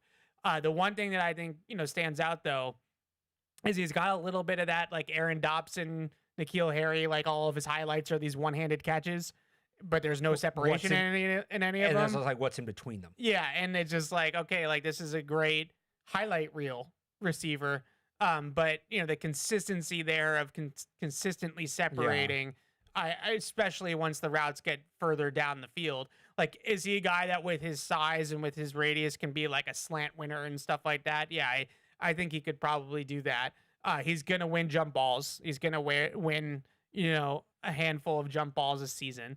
But we've seen that type of movie before. Like we know where that sometimes goes. It's why I have reluctance with a guy like Malachi Fields from Notre Dame. Like, where do you stand right now on Jacoby Lane? Because I think this is another guy that a lot of people I keep seeing as like the day 2 guy right now in this like bigger receiver mold. Yeah, you know, somebody that big you'd like to see get off the line a little better too. Yeah, you know, I agree with a lot He's a of what builder you said. of speed. He's not he's a train. If you think Drake May can make it work with a guy that's just 50-50 and can make that work regularly, I understand it, but he's gonna have, I don't know. You know, when you're talking about the X, you're talking about a guy that's going to be on the field, what, 70, 80% of the snaps? A lot. Yeah, Kayshon Boutte was on the field a ton. Right. Do you trust him to give you what you need in that volume? He's probably more of a situational player. Yeah, I think early on in his career, he's probably like a matchup red zone guy, where like, if you were playing a team that has a bunch of small corners and you just feel like you can get him on one of those guys and he just can moss the corner down the field, or it's red zone and you're trying to, you know, throw him a fade or a high point fade, or, use his size and things like that. They need to improve their red zone offense. I think Romeo Doubs and Gilliam actually help in both those regards. Maybe something we didn't necessarily mention is that Romeo Doubs I meant to mention that, has like 17 red zone touchdowns really good over red zone 4 players. Yeah, really good red zone player, really good playoff player so far in his career with Dobbs. So maybe they already did a little bit of that. But I just thought bringing him up was important because I keep seeing his name everywhere. Where are you at, Ted Hurst? So I need to watch more of Ted Hurst. Okay. Spoiler, shocker, Georgia State film is not very prevalent in the underground draft film market. They also YouTube, we're on YouTube right now, so I should be careful with this. But at the same time, they keep on copywriting all of the draft. I will say people. You're only looking for the big time opponents he played. So I would look where you find, just pulling up their schedule, I'd look where you find Ole Miss and Memphis film. I could try that. And Vanderbilt, they played Vanderbilt. There's 2 guys. Him and Skylar Bell are the 2 guys. They gave up 70 to Vanderbilt. I have requests with my people about trying to find film on those guys. You would think I could just go down the hall and ask, but I can't. So I do like Skylar Bell. I guess he makes less sense now with Romeo Doubs, but he's a good player. Yeah, the other guys, that I've watched recently, I like Antonio Williams. Oh, let's bring back recency bias player. I like Antonio Williams from Clemson, but that's just not what they need right now. He's a shifty slot receiver, a lot of different things going on there with him. Recency bias players, I've been pretty free agency heavy this week. That's all right. We'll start it next week. I haven't done a ton of guys. I'll give you one though, and I'm going to butcher his last name because I'm just terrible with names. Is it Jackus? Gabe Ackus. Ackus. Ackus. The J is silent. It's a soft J. Jogging. No J. Yakis. No, Ackus. The J is silent. Gabe Ackus. Gabe Ackus from Illinois. That guy's a dude. He's mean. He's nasty. He is an a-hole. Yeah, on the field. He just wants to bring he wants to bring the fight to you. He wants to hurt you. Yeah, I like him. He wants to make people talk about the day they faced Gabe Ackus. You talk about fear in their eyes and finish, right? Like you talk about guys that play to the whistle and play physical, stand up outside linebacker too. Like that kind of fits their mold.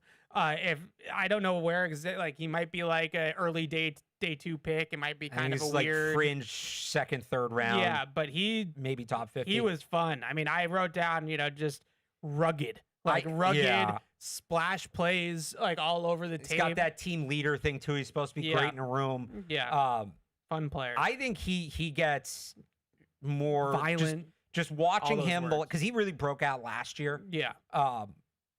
I think in another draft, we're talking about him as like a sleeper pick at 31. Yeah. In this draft, because there's so much depth at edge. Right. But in another draft, he gets some buzz. Like, he's the guy everybody's talking about. Is like, nobody's considering in the first round. And again, he won't get that this year, but he's I'm a big fan of his. Yeah, he was a lot of fun to watch. I mean, some of the words that I just wrote in my notes, rugged, violent, just bully, a willingness to just not just take on blocks, but play through blocks. Like he's trying to go through a puller. Like he's, that's not just a guy that's just looking to sort of survive the fight there. He's trying to bring the fight to you. Just feels like a Vrabel type of player. I don't know if he's going to be in a reasonable range for them, but he's a Vrabel type of guy. If they don't go edge in the first round, I think maybe they trade up a little bit, but with the way they've talked about their needed edge, I'm not ruling that out. Yeah.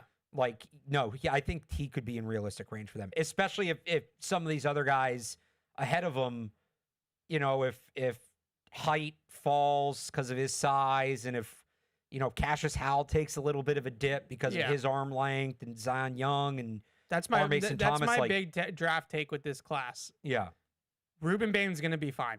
Yeah, Ruben Bain's going to be a top 5, top 10 pick. He's going to go exactly where he would have gone regardless of the arm length. The guy to me that's going to slip because of the measurables is Cassius Howell. The other thing, too, is just we see this sometimes when it's a great class at a position. Right. Guys end up going later because teams kind of know in the back of their head, well, if I don't get this guy here, there's still talent down the board, and so everybody kind of waits. So I'm not ruling that out. Can I give you a recency player before we go back to the phones? So this is a TBD take. I don't know if I'm saying the Patriots should pick this guy yet. I am just interested because he is interesting. Okay. It's a running back. So I'm going to assume you haven't watched him. Oh, God. Day 3 player. Adam Randall from Clemson. No. So he was a converted receiver. I probably saw him when I was watching the receiver from Clemson. Well, he is a converted receiver. Okay. 6'3", 232.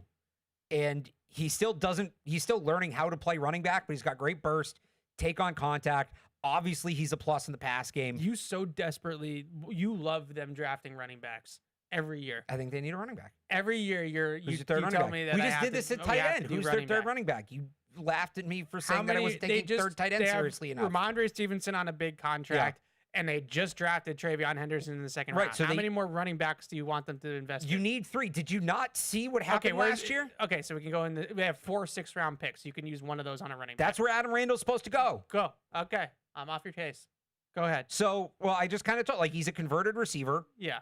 So you can move him all around the formation. Like we know kid. Josh likes to do that. Yeah, but he's 6'3", 230.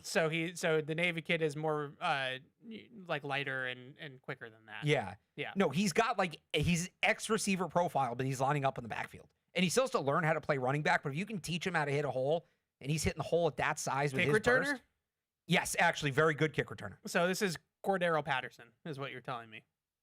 Not as talented, obviously. No, it's not a bad. He ran a 4.5 40. I'd like to see him be a little faster, Patterson. but like, you're in the ballpark. Yeah, nailed it. Okay. I just watch him. All right. You won't. Well, so now you want Reggie Gilliam leading the way on the kickoff return for Clemson running back. Adam Randall. I mean, that could be fun. House calls. That could be pretty fun. Solved it. Done. Kickoff return. Problem He did solved. have a 4.5 shuttle. Okay. That's okay for that size. Patty's in Agawam. What's up, Patty? Good afternoon, gents. What's up? Hey. So I'll go over a few things. First thing, real quick, I love Akis. He has a wrestling background, so he understands leverage, and he knows how to throw his weight around. I would love him. There's a few guys I love. But just regarding free agency, I wouldn't mind signing Chig Conquo because I think we're going to need to find that F-type tight end to replace Hunter Henry. Like you said, this is the last year of his contract. Who knows if he ends up coming back? Evan, I might be with you and Eldred. I might be all in on just saying screw it and take Brazel at 31 because you need that guy. You need that big X receiver. I'm with you guys. I don't think Denzel Boston's going to be there. And I mean, from watching him, like I took away a lot of stuff that you said, Evan. He just seems to understand. For a guy that big and fast, he seems to understand route spacing maybe better than a lot of these big receivers that we see coming out. And he didn't have the best quarterback play in Tennessee last year. And I'll end with a question. Alex, I was in on Blake Miller last year when I thought he was coming out, when he was going to be like a day 2 pick. I would love Blake Miller at 31. I don't think he'll be there. But have you watched any of Austin Barber? He played predominantly left tackle with Florida, but he's built more like what the Patriots would use, like a right tackle. He's like 6'6", 6'7", like 315, 320. I just want to know if you've watched any of them, if you think he could be like maybe a good project guy, like with like the round 3 pick, or possibly if he falls into the 4th round. And I'll take it off air, guys. Thanks, Patty. Thanks for the call. Any familiarity with? Yeah, I mean, he's in that. He is different than Blake Miller. Like he's a day 3. He's a project guy. Like I've talked about Emil Wagner. He's kind of around that range. I know some people like Cage Casey from Boise State, Isaiah World from Oregon. He's one of those tackles that's maybe too tall for his own good. Nate Solder. Yeah. So, I mean, look, he's a good player. I wouldn't take him in the 3rd round. As a day 3 pick, as a developmental right tackle, yeah, sure, throw him in the mix. Yeah, I remember, and I'm sure you won't mind me telling this. I was talking to Sebastian Vollmer, who does a lot of work for our German side of things here now, and it's cool. A couple years ago, we were at the Combine, and it was right before the Patriots went to Germany in 23, I want to say. So he was doing a lot of stuff with our content team. And I got a chance to kind of just chat with him one night at dinner, and he mentioned that, he was, Vollmer, I want to say, was like 6'7", maybe, like good height for a tackle, but not a skyscraper, right? And he said that like a guy like 6'8", a guy like Nate Solder, he said, had a harder time because he was so tall that like getting down low in the stance and like really mirroring those edge rushers, like it can work against you sometimes. I think certain guys it works for them. Like I think Trent Brown's just massive size is the reason why he is sticking around in the league. Like I can't believe the Texans re-upped him again. But certain guys, they're too tall. That's a real thing. Let's get back to the phones. David is in Fairfax. What's up, David? David, you still there? He was on hold for a while. Yeah. David, call back in if you want to. We can get you on. Daniel is in California. What's up, Daniel? Hey, what's up, guys? How you doing? Hey.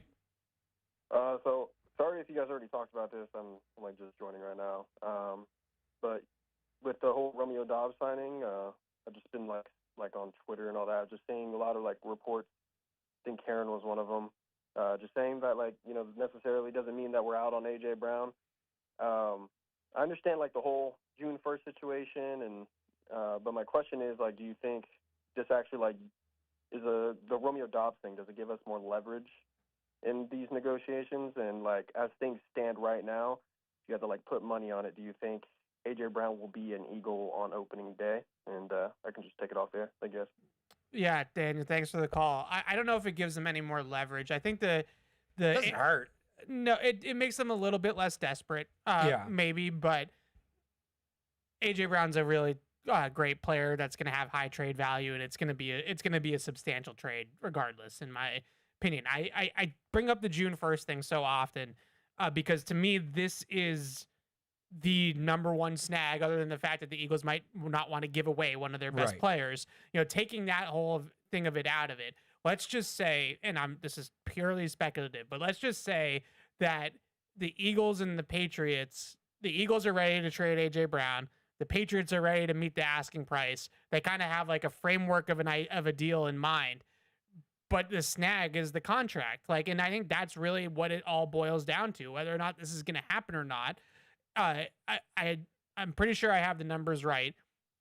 If the Eagles trade AJ Brown pre-June 1st, before June 1st, it is a $40 million dead cap hit on their chart. It's not that it's a $40 million dead cap hit. It's $40 million comes off their current cap space. It's a dead money charge, which counts against the cap. In addition to what he already counts. No, in total. I thought it was okay. So his dead money would be $40 million. Yeah. Which would count against their salary cap this year. It would immediately hit the 2026 cap. If they execute over the cap has it says $72 million in dead money, negative $49 million in cap savings. Okay, so maybe it's the cap savings, whatever. Right.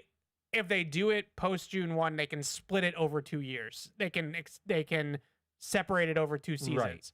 So it's all an accounting way of saying the contract is easier to trade after June 1st. It's easier from an accounting perspective for the Eagles to digest the contract if they trade him after June 1st.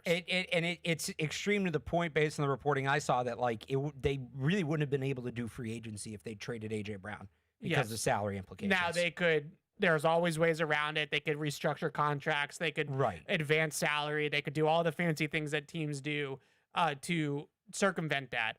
But yes, ultimately, at the end of the day, they might not even assuming that they don't even probably have enough cap space to do it. Like they'd have to make another move to figure out the cap space of it all to do it. So to me, and I get from a Patriots point of view, the snag with it with AJ Brown is that that's very, very difficult to just assume that AJ Brown is going to be a Patriot June 2nd. Like you can't just put all your eggs in that basket.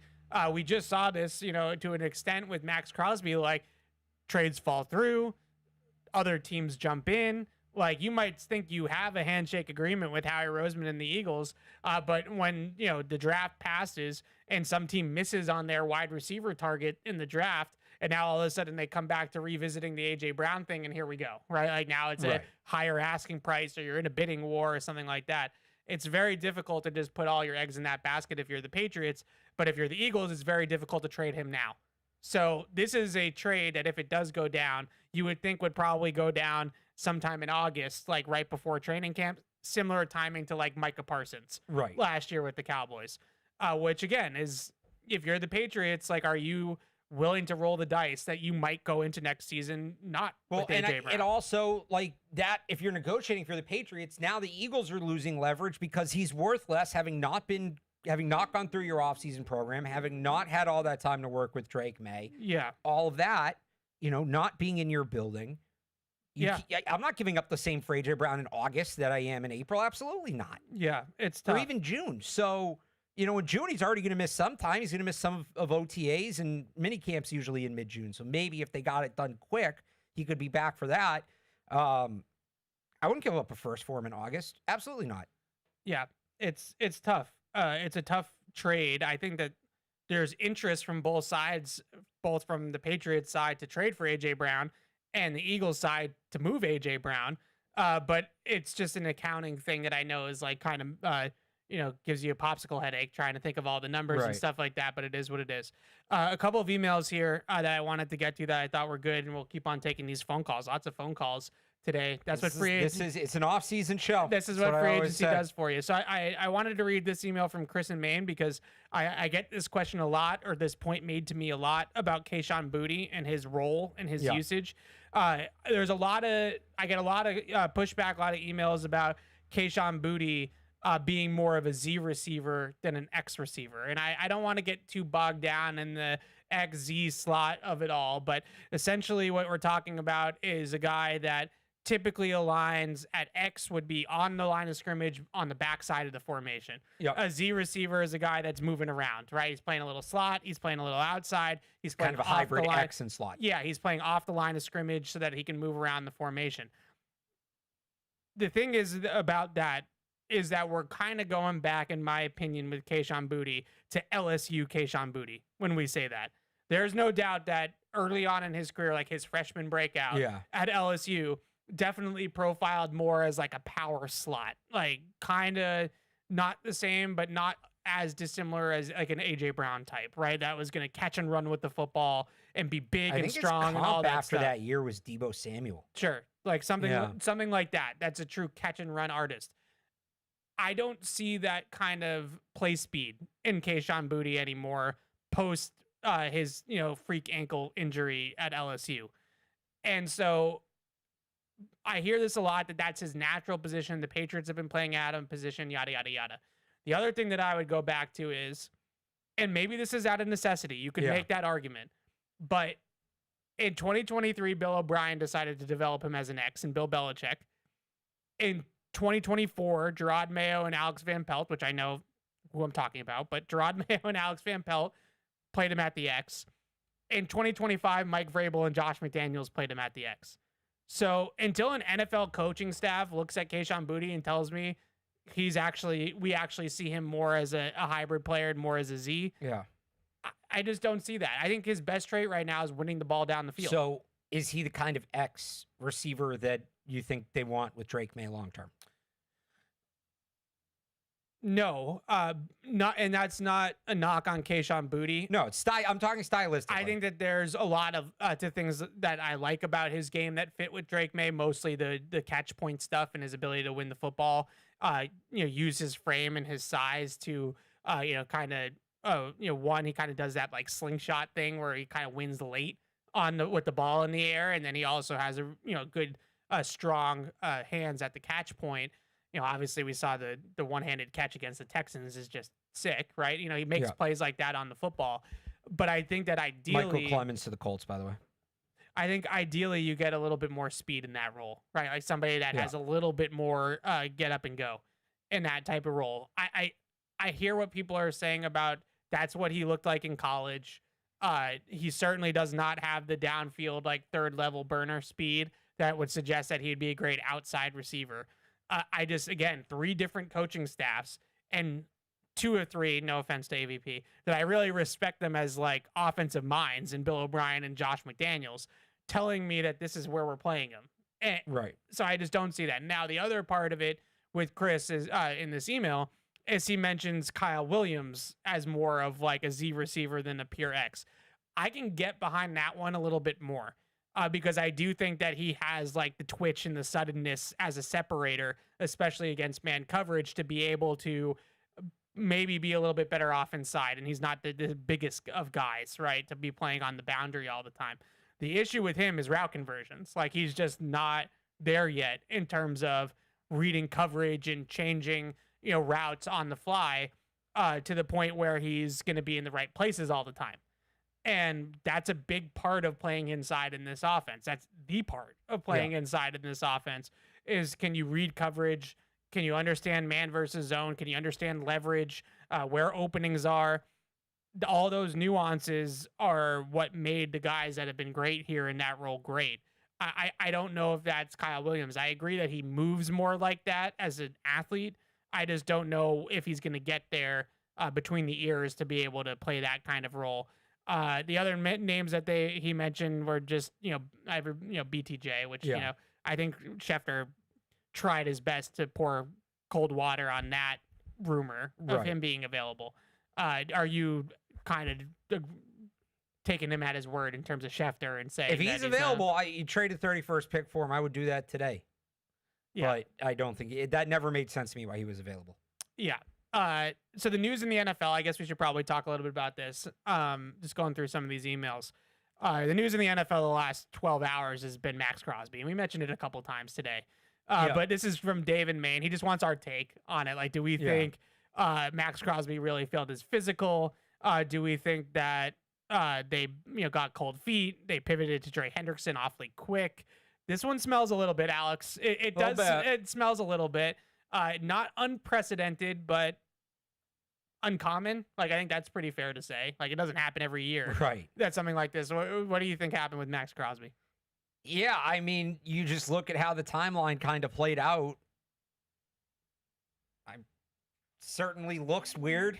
Yeah. I don't know. Maybe they really were worried about his knee, but it's really fascinating what's going to happen with the Raiders now, because they made all these moves and they spent a bunch of money not accounting for Max Crosby on the books.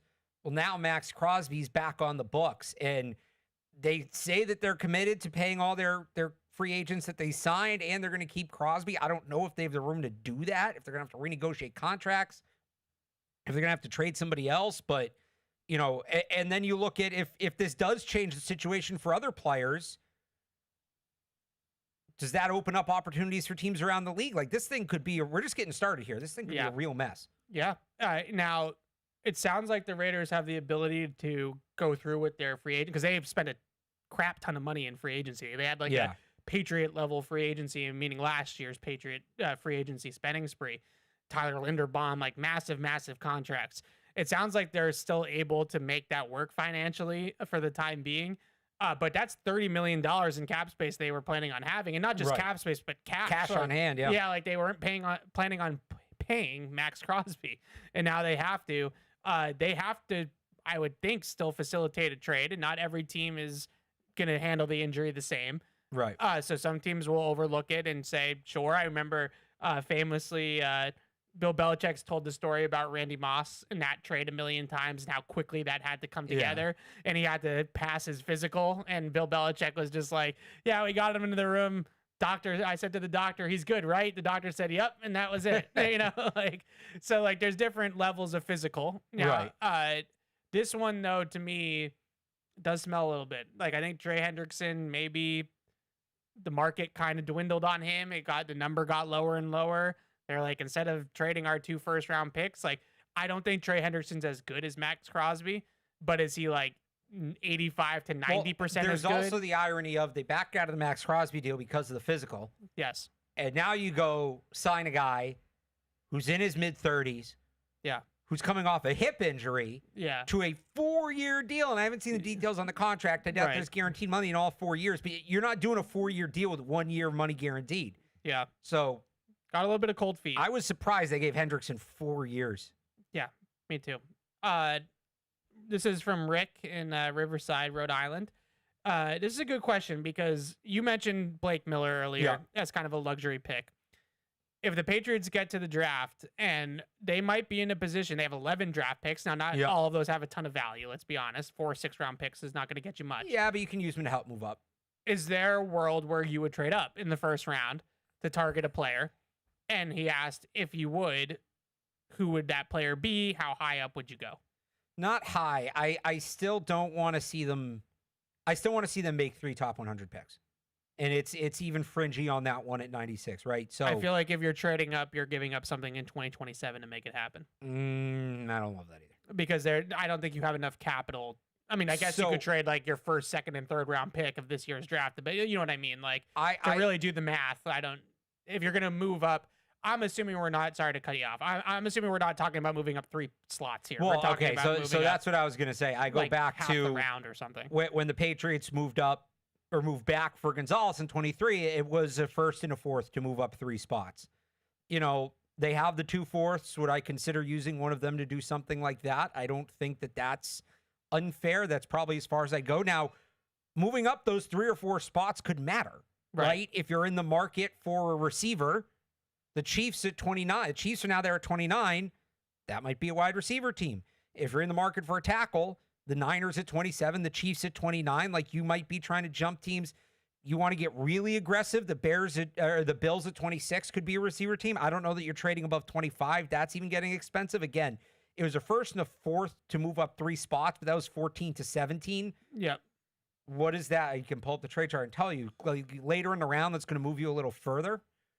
But like an increment, that's probably as much as I would do a first and a fourth. Yeah. Okay. So hang on one second. I was thinking more something bigger. You know? I'm out. I'm out on that. I was thinking save the assets for next year. There's two guys I was thinking about specifically.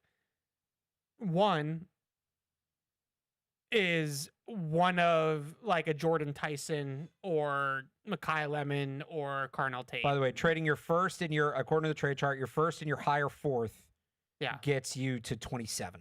Yeah. So it gets you up 5 spots. Well, it's not jumping the Chiefs for receivers, not nothing. Wait, I know, but when we're talking about like trading up in the draft, I thought we were talking about like into a different tier of player. Okay, yeah. Yeah. No. I'd rather trade back. Does one of those receivers have some weird fall? And I know people are like, that's not going to happen. Probably not.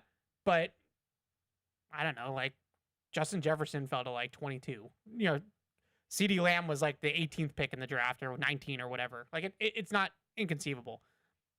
The other guy that I thought would be interesting just to get your take on, like, would you do it if Sadiq were to slip a little bit? You want my take on Kenyon Sadiq right now? Yes. He's going to the Chiefs at 9. At 9? At 9. That high. Doesn't it make all... Now that they have... Because everybody had earmarked that spot for Jeremiah Love. Yeah. They need a pass catcher. It's not... Especially if Tate goes before them. Doesn't it kind of make a lot of sense? He's going to replace Travis Kelce. We know Patrick Mahomes likes throwing to the tight end. He's a good fit for the offense. He's a good fit for Mahomes' skill set. I just think that makes a whole lot of sense. Okay. I think he's going to the Chiefs at 9. That's high. And I'll give you another one now that they have their pick back. Yeah. The Ravens really need a tight end. Yeah, they do. They just lost Likely and Kohler. Again, another guy that's a really good fit for the way, well, I guess the way they run their offense might change a little bit, new coaching staff, but like, no, yeah. If you're you're not going to, Lamar is a pretty specific player. You're not. I like Jordan Tyson. Yeah. Let's say Jordan or Mekhi Lemon, right? Yeah. And you like him. Mm-hmm. But when you look at specifically what's needed in that offense, and maybe you could argue more for Mekhi Lemon, but they have Zay Flowers. Just who's going to produce more in that offense? Who's going to have more output in that offense? Yeah. Jordan Tyson or Kenyon Sadiq? Sadiq. I mean, right. If there's one throw that Lamar likes the most, it's the seam. He loves throwing the seams. He loves throwing the middle of the field. He's always been a preferred between the numbers guy. That's why the Ravens have always loaded up on tight ends. You know, that's why they've been a tight end heavy offense. Those are the 2 spots I look at, and then you want to throw in the Panthers really need. That's at 19. The Panthers really need tight end if he falls. But at this point, I think somebody maybe trades up. Yeah. You know, even if you're giving up a lot, you're still probably not getting above 18, 19, 20. The only reason why I brought it up is because great athletic profile. Yeah. Great ball of clay, great in theory, great everything. They're not going to get high enough. They're not going to be able to. Are you willing to sell your future for Kenyon Sadiq? I'm just saying his production is not first round caliber tight end. And I know we've done this in the past with that Oregon offense. It's a weird offense. You know, it happens, right? Like, you know, Justin Herbert did not have a, you know, right. It happens, but it's from a production profile, and I'm talking about statistically. Yeah. He is not a first round caliber. But I will prospect. say this: the last 2 years, Colston Loveland goes at 10, Tyler Warren goes at 14. Tyler Warren definitely was a tremendous success. Yeah. Brock Bowers at 13. It's a copycat league. The Okay, trend fair is enough. go get your tight end in the first The question round. was what would pique my interest in a trade up? And those are the only kind of guys that are piquing and my interest. who was the first one again? One of those were 3 receivers: Tyson, Lemon, Tate, or Sadiq. That's it. Like, I don't. you're not going to get high enough for him. All I get 4 of that. those guys are probably going top 20. I get it. You I'm tell me just one of saying- those receivers is around 22, 23, 24, I might start to get a little aggressive. I get it. I just don't. I don't think that the difference between the player you're going to get in a draft like this, the Yeah. difference between 31 and 27 is slim. Now, if somebody says to you, your player, someone's taking your player, Right. then that's different. That's a And different scenario. I will add this to it. If those receivers are starting to fall, Yeah. doesn't that probably mean Denzel Boston's going to be there? Yeah, but I think those guys are in a different tier than Denzel Boston. Fair enough. All right, let's get back to the phones. Then we have some more emails too that are good emails as well. William is in Philly. What's up, William? Hey, what's going on, Evan? How you doing? Good. How are you? All right. Hey, Alex, how you feel? Hey. Okay. What up? Well, Evan, from the last time I called Evan, and I was saying I was a little harsh basically towards Elliot Wolf, but the jury's still out as far as I'm concerned. It doesn't have so much to do with Bill. It was just the fact when he drafted, got Drake May, we had Jalen Pope, we had Javon Baker, the tight end, all those guards and whatnot. Nothing pinned out, but only Drake May. And I was wondering about his weapons around, his supporting cast. Like nothing out of that draft came, other than Drake May was a hit, basically. You know what I mean? So this is why where we at now, basically. You know what I mean? And also, Evan, what you was talking about, Alex, when you was talking about, what's his name? AJ Brown. Yeah, I wouldn't overdo it though, but it's this, you're playing a waiting game here. And, what's the backup plan? You know what I mean? Like somebody can come in, yes, and that's all true, and add and give a first, and that's that. So what do you do after that? You know what I mean? Yeah. Where do you go at? Yeah, that's the Eagles' leverage. You don't have a backup plan. Thanks for the call, William. We're on the same page now. Receiver. They need more playmakers. Now, that's where they're at with AJ Brown. I think that's a big reason why they just handed this contract to Romeo Doubs, is they did not want to be stuck in a position, and Romeo Doubs is an AJ Brown's caliber. But at least now you're not worse at wide receiver than you were last year. You might not be better, but you're not worse. you have a competitive receiver room. Now with Romeo Doubs involved. Jack is in New Hampshire. What's up, Jack? Hey guys, thanks for taking my call. Hey. Just wanted to get your thoughts on a potential like Kayvon Thibodeau or even Dre Greenlaw, since he just got released from the Broncos, and what you guys think about that. And I know you were just talking about a potential fall for some of those top receivers, and if you think they even have a shot at a guy like Jordan Tyson if he falls. Thanks, guys. Yeah, thanks, Jack. On Tyson. No, they're not going to have a shot at Tyson. I like Kayvon Thibodeau. It's an interesting one. I'm not against it. I would rather was it Greenard with the Vikings? Yeah, I'd rather him probably, but it might be. That's a trade. It would cost more. Oh, I Thibodeau's guess also Thibodeau's a trade. also a trade, I mean, it's going to cost more for Jonathan Greenard. I think there's untapped potential with Thibodeau. Probably and he is. plays the high motor, plays mean, really athletic. I really liked him in the draft. Maybe I'm letting that skew my opinion a little bit. No, but I think that there's something there as well. I think Greenard is a better player and a more proven he's player. How old is he? He's a little bit older. I think he's like 28. I want to say. We're already paying for potential instead of production. Like that's kind of what they've been doing the last couple years. Yeah, no, I'm not opposed to it. I mean, I think they're an edge short right now. I'm all for edge can be a draft thing like that. I'm okay with that if that's a position that they're really going to aggressively target in the draft. I think they probably should anyways. Even if they added Thibodeau, we'd still be talking about edge. But I think that they're probably one more like NFL caliber edge rusher away because we just really don't know about Harold Landry right now and what his longevity is going to look like and his availability. So without that, now I think it's probably on a little bit of a lower tax bracket than a Thibodeau would be or a Greenard would be. It'd probably be Ebiketie, however you say his name. Those types of guys that are still kicking around are probably more, kind of like what they did last year with Chason, right? We're going to sign this guy to a 1-year deal. I think Ebiketie was a early second-round pick, not a pure first-round guy, but a guy that has upside, that has talent, and we're going to just see if we can get it out of him for a year. That probably makes a little bit more sense than one of these big splash moves, but I feel all that. Matt is in New Hampshire. What's up, Matt? Hey guys, can you hear me? Yes.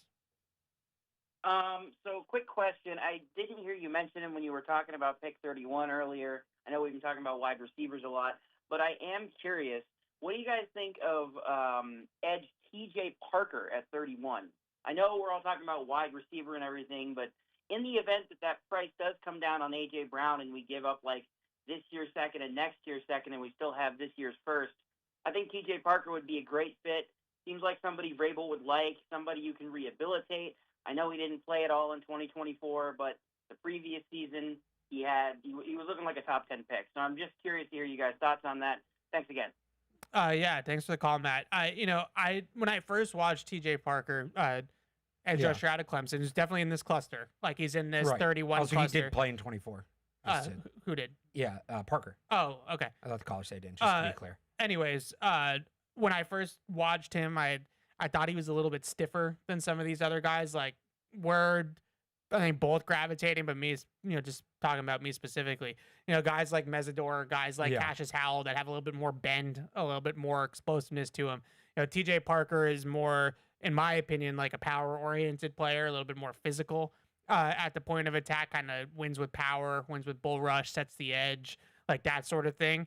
But I think that he's right there in this group, and if like that's the one that they picked, I wouldn't be like, blown away. Like it would make sense in that range of the draft, and maybe if they see it or the league sees it the same way I do, I think guys like Mesidor and Howell have a little bit more pass rush upside because they're a little bit looser, they're a little bit more fluid with their movements, which tends to lend itself a little bit more to pass rush ability. So maybe that's that the league looks at it that way, and TJ Parker is the one that's, when the musical chairs stop in the first round with this edge rusher class that's so stacked, like maybe he's the one that's still on the board at 31 instead of those other guys. What do you like Parker?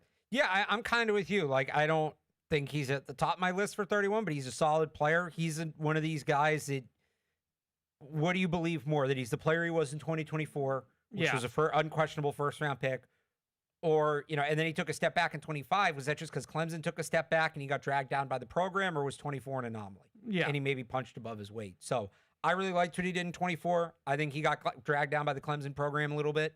So that's where I'm at.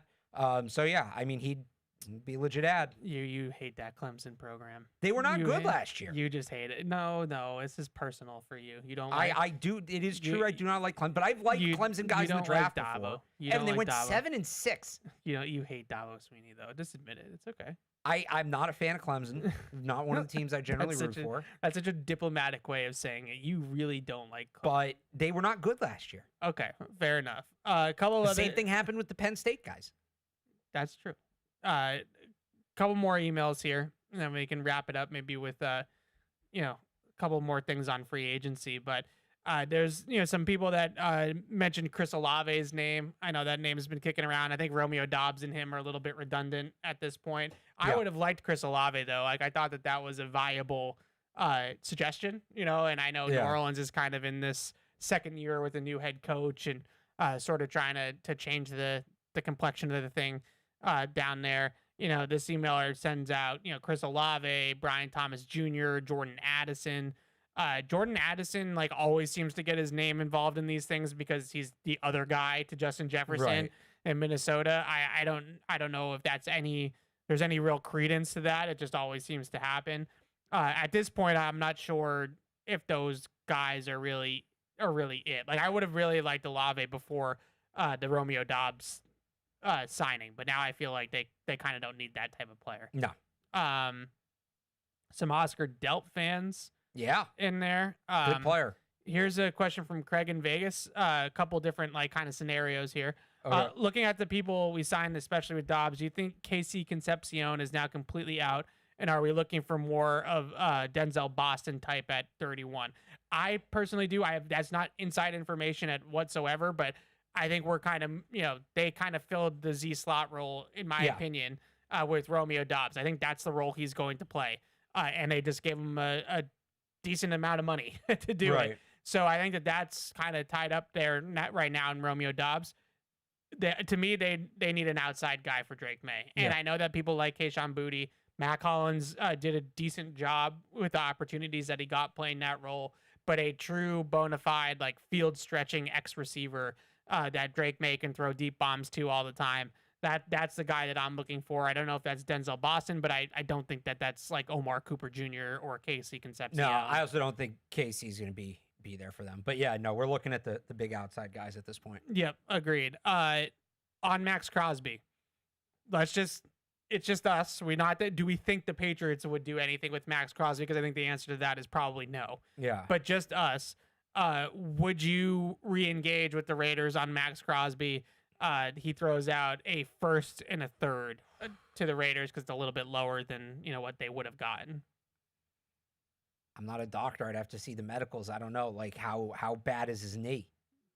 I'm not giving Let's up. just assume that the knee would pass. Would it pass, or is it like that? It's like the Randy Moss thing. Like, he's fine. If he's fine, yeah, I would do that. Yeah, I would do that. I think I would probably do it too, but they're not going to. No. I don't think. This is a question from Linda in Georgia. Asks if we know if Elijah Vera-Tucker's injuries happened in home games. This is an interesting question, Linda. Now, only one of them is his lower body, so I'm right. The shoulders you take out. Of it. For those people that don't know, I should probably explain. Yeah. The MetLife Stadium turf, where the Jets obviously played their home games, is notoriously awful playing surface that has claimed many injuries. I don't know. Which year was the Achilles? I want to say 23. Yeah, I want to say 23. Hang on, I'll find it. I don't know, but his a good question. His other injuries have been upper body, like torn triceps, pecs, like things like that. And that was at Denver, so no. And that's I think considered a pretty good surface. Yeah. How about Mike Evans going to play by the substation? Yeah, not good. Not good for Mike. No, that's a good signing. It kind of reminds me. It is a good signing. It's not quite. I don't think he's quite as good anymore as like Devontae Adams is for Devontae Adams, but like it kind of reminds me of that. Yeah. I think those offenses, they're so system based and getting catch and run and blocking receivers, guys like Puka Nacua, Cooper Kupp, like players like that. But then they kind of got into this world where like they needed a man beater, like they just needed somebody that could get open and make tough catches against man coverage. And the Rams went out and signed Devontae Adams and made that happen. And I think the 49ers kind of saw that and were like, we need our Devontae Adams, and that's Mike Evans. I will say, though, I saw a graphic. I don't know if he's officially gotten his number yet, where they had him wearing number 4. The aesthetic's terrible. If he's wearing a single-digit number in San Francisco, it's going to be a bust. I get 13's taken. I get that, but you got to get him a real number. Okay. What number is Romeo Doubs wearing? It's a good question. Because I don't know. It's the second biggest question. 87's been in circulation before. Yeah, but not as in a game. Trey Nixon was wearing it, right? Right, but he didn't play in the game. Which tight end was it? Sokol, Lacoste, one of those tight ends. One of those tight ends wore 87 at one point. I would say though that not that it was ever like I miss wide receivers wearing numbers in the 80s. I'd be all for him keeping a number in the 80. It's not that that it was ever a terrible relationship between the Patriots organization and Rob Gronkowski, but in recent years that relationship has definitely improved tremendously. Yes. And so now that Rob Gronkowski had his retirement ceremony as a Patriot here last year, he lives locally. He's in the community a lot. He's more Patriot than he's ever been post-playing career, I would say. I think maybe it's a different story now with 87. So he wore 4 in high school. So maybe he goes back to 4. That's available. He wore 7 in college. That is Carlton Davis. Yes. 4 might be available. Don't want him taking 17. No. We got to tell him about that. We do need to tell him about that. If I see him tomorrow, I'm going to be like, Romeo, not what are the 17. open numbers right now? I think 4 is a good one. That's his high school number, you said? 4 would be a good one. And at least one of his I just looked up. That was Antonio Gibson, who is no longer on the team. I just looked up Romeo Doubs High School, and I don't know if this was like his whole career in high school, but there's pictures of him wearing 4. So. Okay. 4's not bad. I want to keep. Nobody wears numbers in the 80s anymore. I miss wide receivers wearing numbers in the 80s. Yeah, I mean, I kind of want to 80s, keep an 80s number. An 80s tough, bro. Like, okay. I know guys don't like it.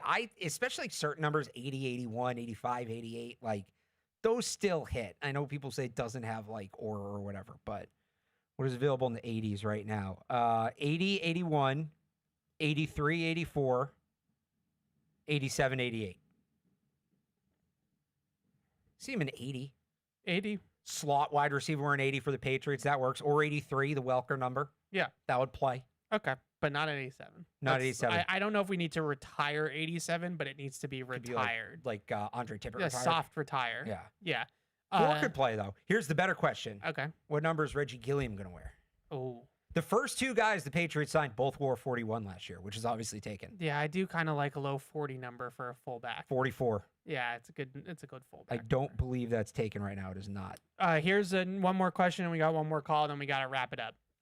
Anthony. Oh, no, it was Chase on. Of course it's not taken. Emails in and says, if the Patriots do trade for A.J. Brown or draft another wide receiver, who is currently the odd man out on the roster? It's a good question. There would be too many, right? You know, so you have Doubs, Matt Collins, Kyle Williams, Kayshon Boutte, Demario Douglas, Efton Chisholm right now. Yeah. So if you add another in the draft or via trade, and I think that's all they would do. I don't think you're adding two more. No.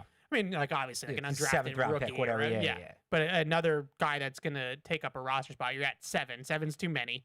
A lot of teams carry 6 now, so 6 is doable. But somebody's got to be the odd man out. I think if you're looking purely at who would be the odd man out because of just fit and all that, it's probably Pop Douglas, I would think, just in terms of usage last year, fit with Drake May, that sort of thing. But if they were to acquire, let's say it's A.J. Brown, like, that's kind of Kayshon Boutte's role, right? Like that. Like, I also, a lot of the reporting has been the Eagles want to play her back. So that would make I keep bringing that up, and I have no inside information, but no, it'd make a lot of sense that Kayshon Boutte goes back to Philly in that trade. like it's a functional X receiver for the Eagles to replace A.J. Brown.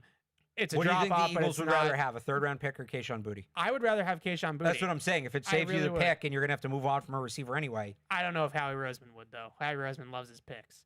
But I personally think I would, because that gives you a viable player to play in 2026 for the Philadelphia Eagles. Right. And if you're doing it after the draft, you're not going to have a chance to replace Brown. So. All right. Last call here. James is in North Carolina. What's up, James? Hey, guys. How you doing? Hey. Good. All right. I just wanted to make sure you could hear me.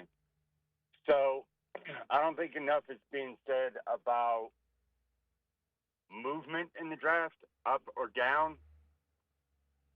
You don't want to take Brazzles at 31. You don't think he'll be there at 63.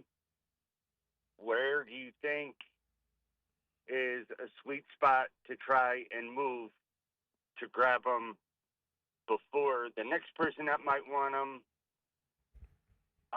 And is there anybody worth actually moving up for the spot that we're trying to fill? And I'll take it off the air. Okay, thanks, James. We just did the move up thing. Yeah. The move back thing is also in play. Like, I know people hate when they do that, but we're talking... Kind of makes sense to do it this year. Yeah, and we're talking about guys like Brazzle. Right. Maybe an edge rusher that's kind of, I think you're looking at whatever way you want to call it. Let's call it tier 2 just for the sake of the argument. If you're looking at edge rusher and you're kind of stuck between tier 2 and tier 3, the edge rusher runs... tackle, like if that's an area that you want to address early, it does feel like it could be like a sneaky year for that. Like if you are able to, and I know this drives people nuts, so I apologize, but this is this show. If you are able to take go from 31 to, let's say, 40, right, and then you get extra capital back for that in some capacity, and then you take a guy like Chris Brazzle at 40 instead of taking him at 31, that makes a lot of sense in a class like this. So looking at the top half of the second round, Jets, Cardinals, Titans, Raiders, Giants, Texans, Chiefs, Texans, Browns, Chiefs gets you to 40. Right. So, how many of those teams are going to be in the market for a guy like Chris Brazzle? A couple of them. Who's Tennessee's X, right? Does Tennessee have an X?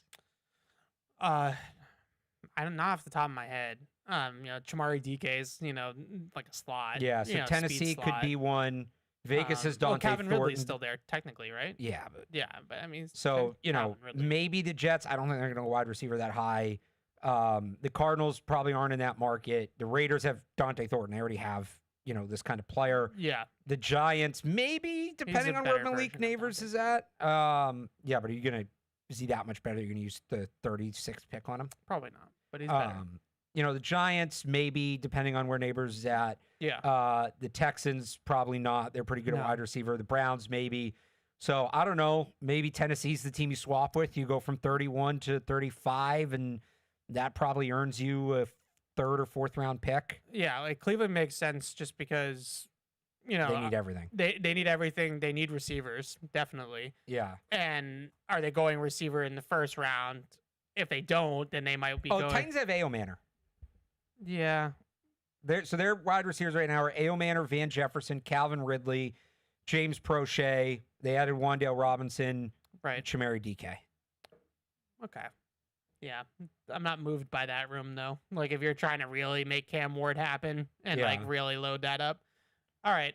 So maybe you trade with the Titans. You let them go up and maybe. Browns always doing dumb stuff. So call it the Browns. Somewhere in there. All right, that's going to do it for today's show. Good episode. They already have 2 first-round picks, so they're probably not trading up into the first. Oh, that's true. Yeah. Good episode. Free agency draft. That's right in our wheelhouse. We will be back next week, same time, same place. Really, at that point, we'll probably have the fallout of all of this free agency stuff and can really start to reset the board in terms of the draft and look ahead to that. Like I said, we'll have 1 o'clock-ish tomorrow. We'll have some free agency introductions from the Patriots. We're expecting to hear from Elliot Wolf. Patriots Unfiltered will be at noon tomorrow as well during all of that chaos. So that'll be fun. So we'll definitely have you covered on that. Both Alex and I will have you covered tomorrow too for that introduction. But for Catch-22, I'll be back next Wednesday at noon. We'll see you guys then. Thanks for watching. Bye. Bye. Hey, this is Matisse. Thanks for tuning into the show. If you really want to help us, make sure you like us wherever you get your podcasts, like Apple Podcasts or Spotify. Also, make sure to follow us on the New England Patriots YouTube channel to see this show and everything else here that we do at the Patriots. Thanks a lot.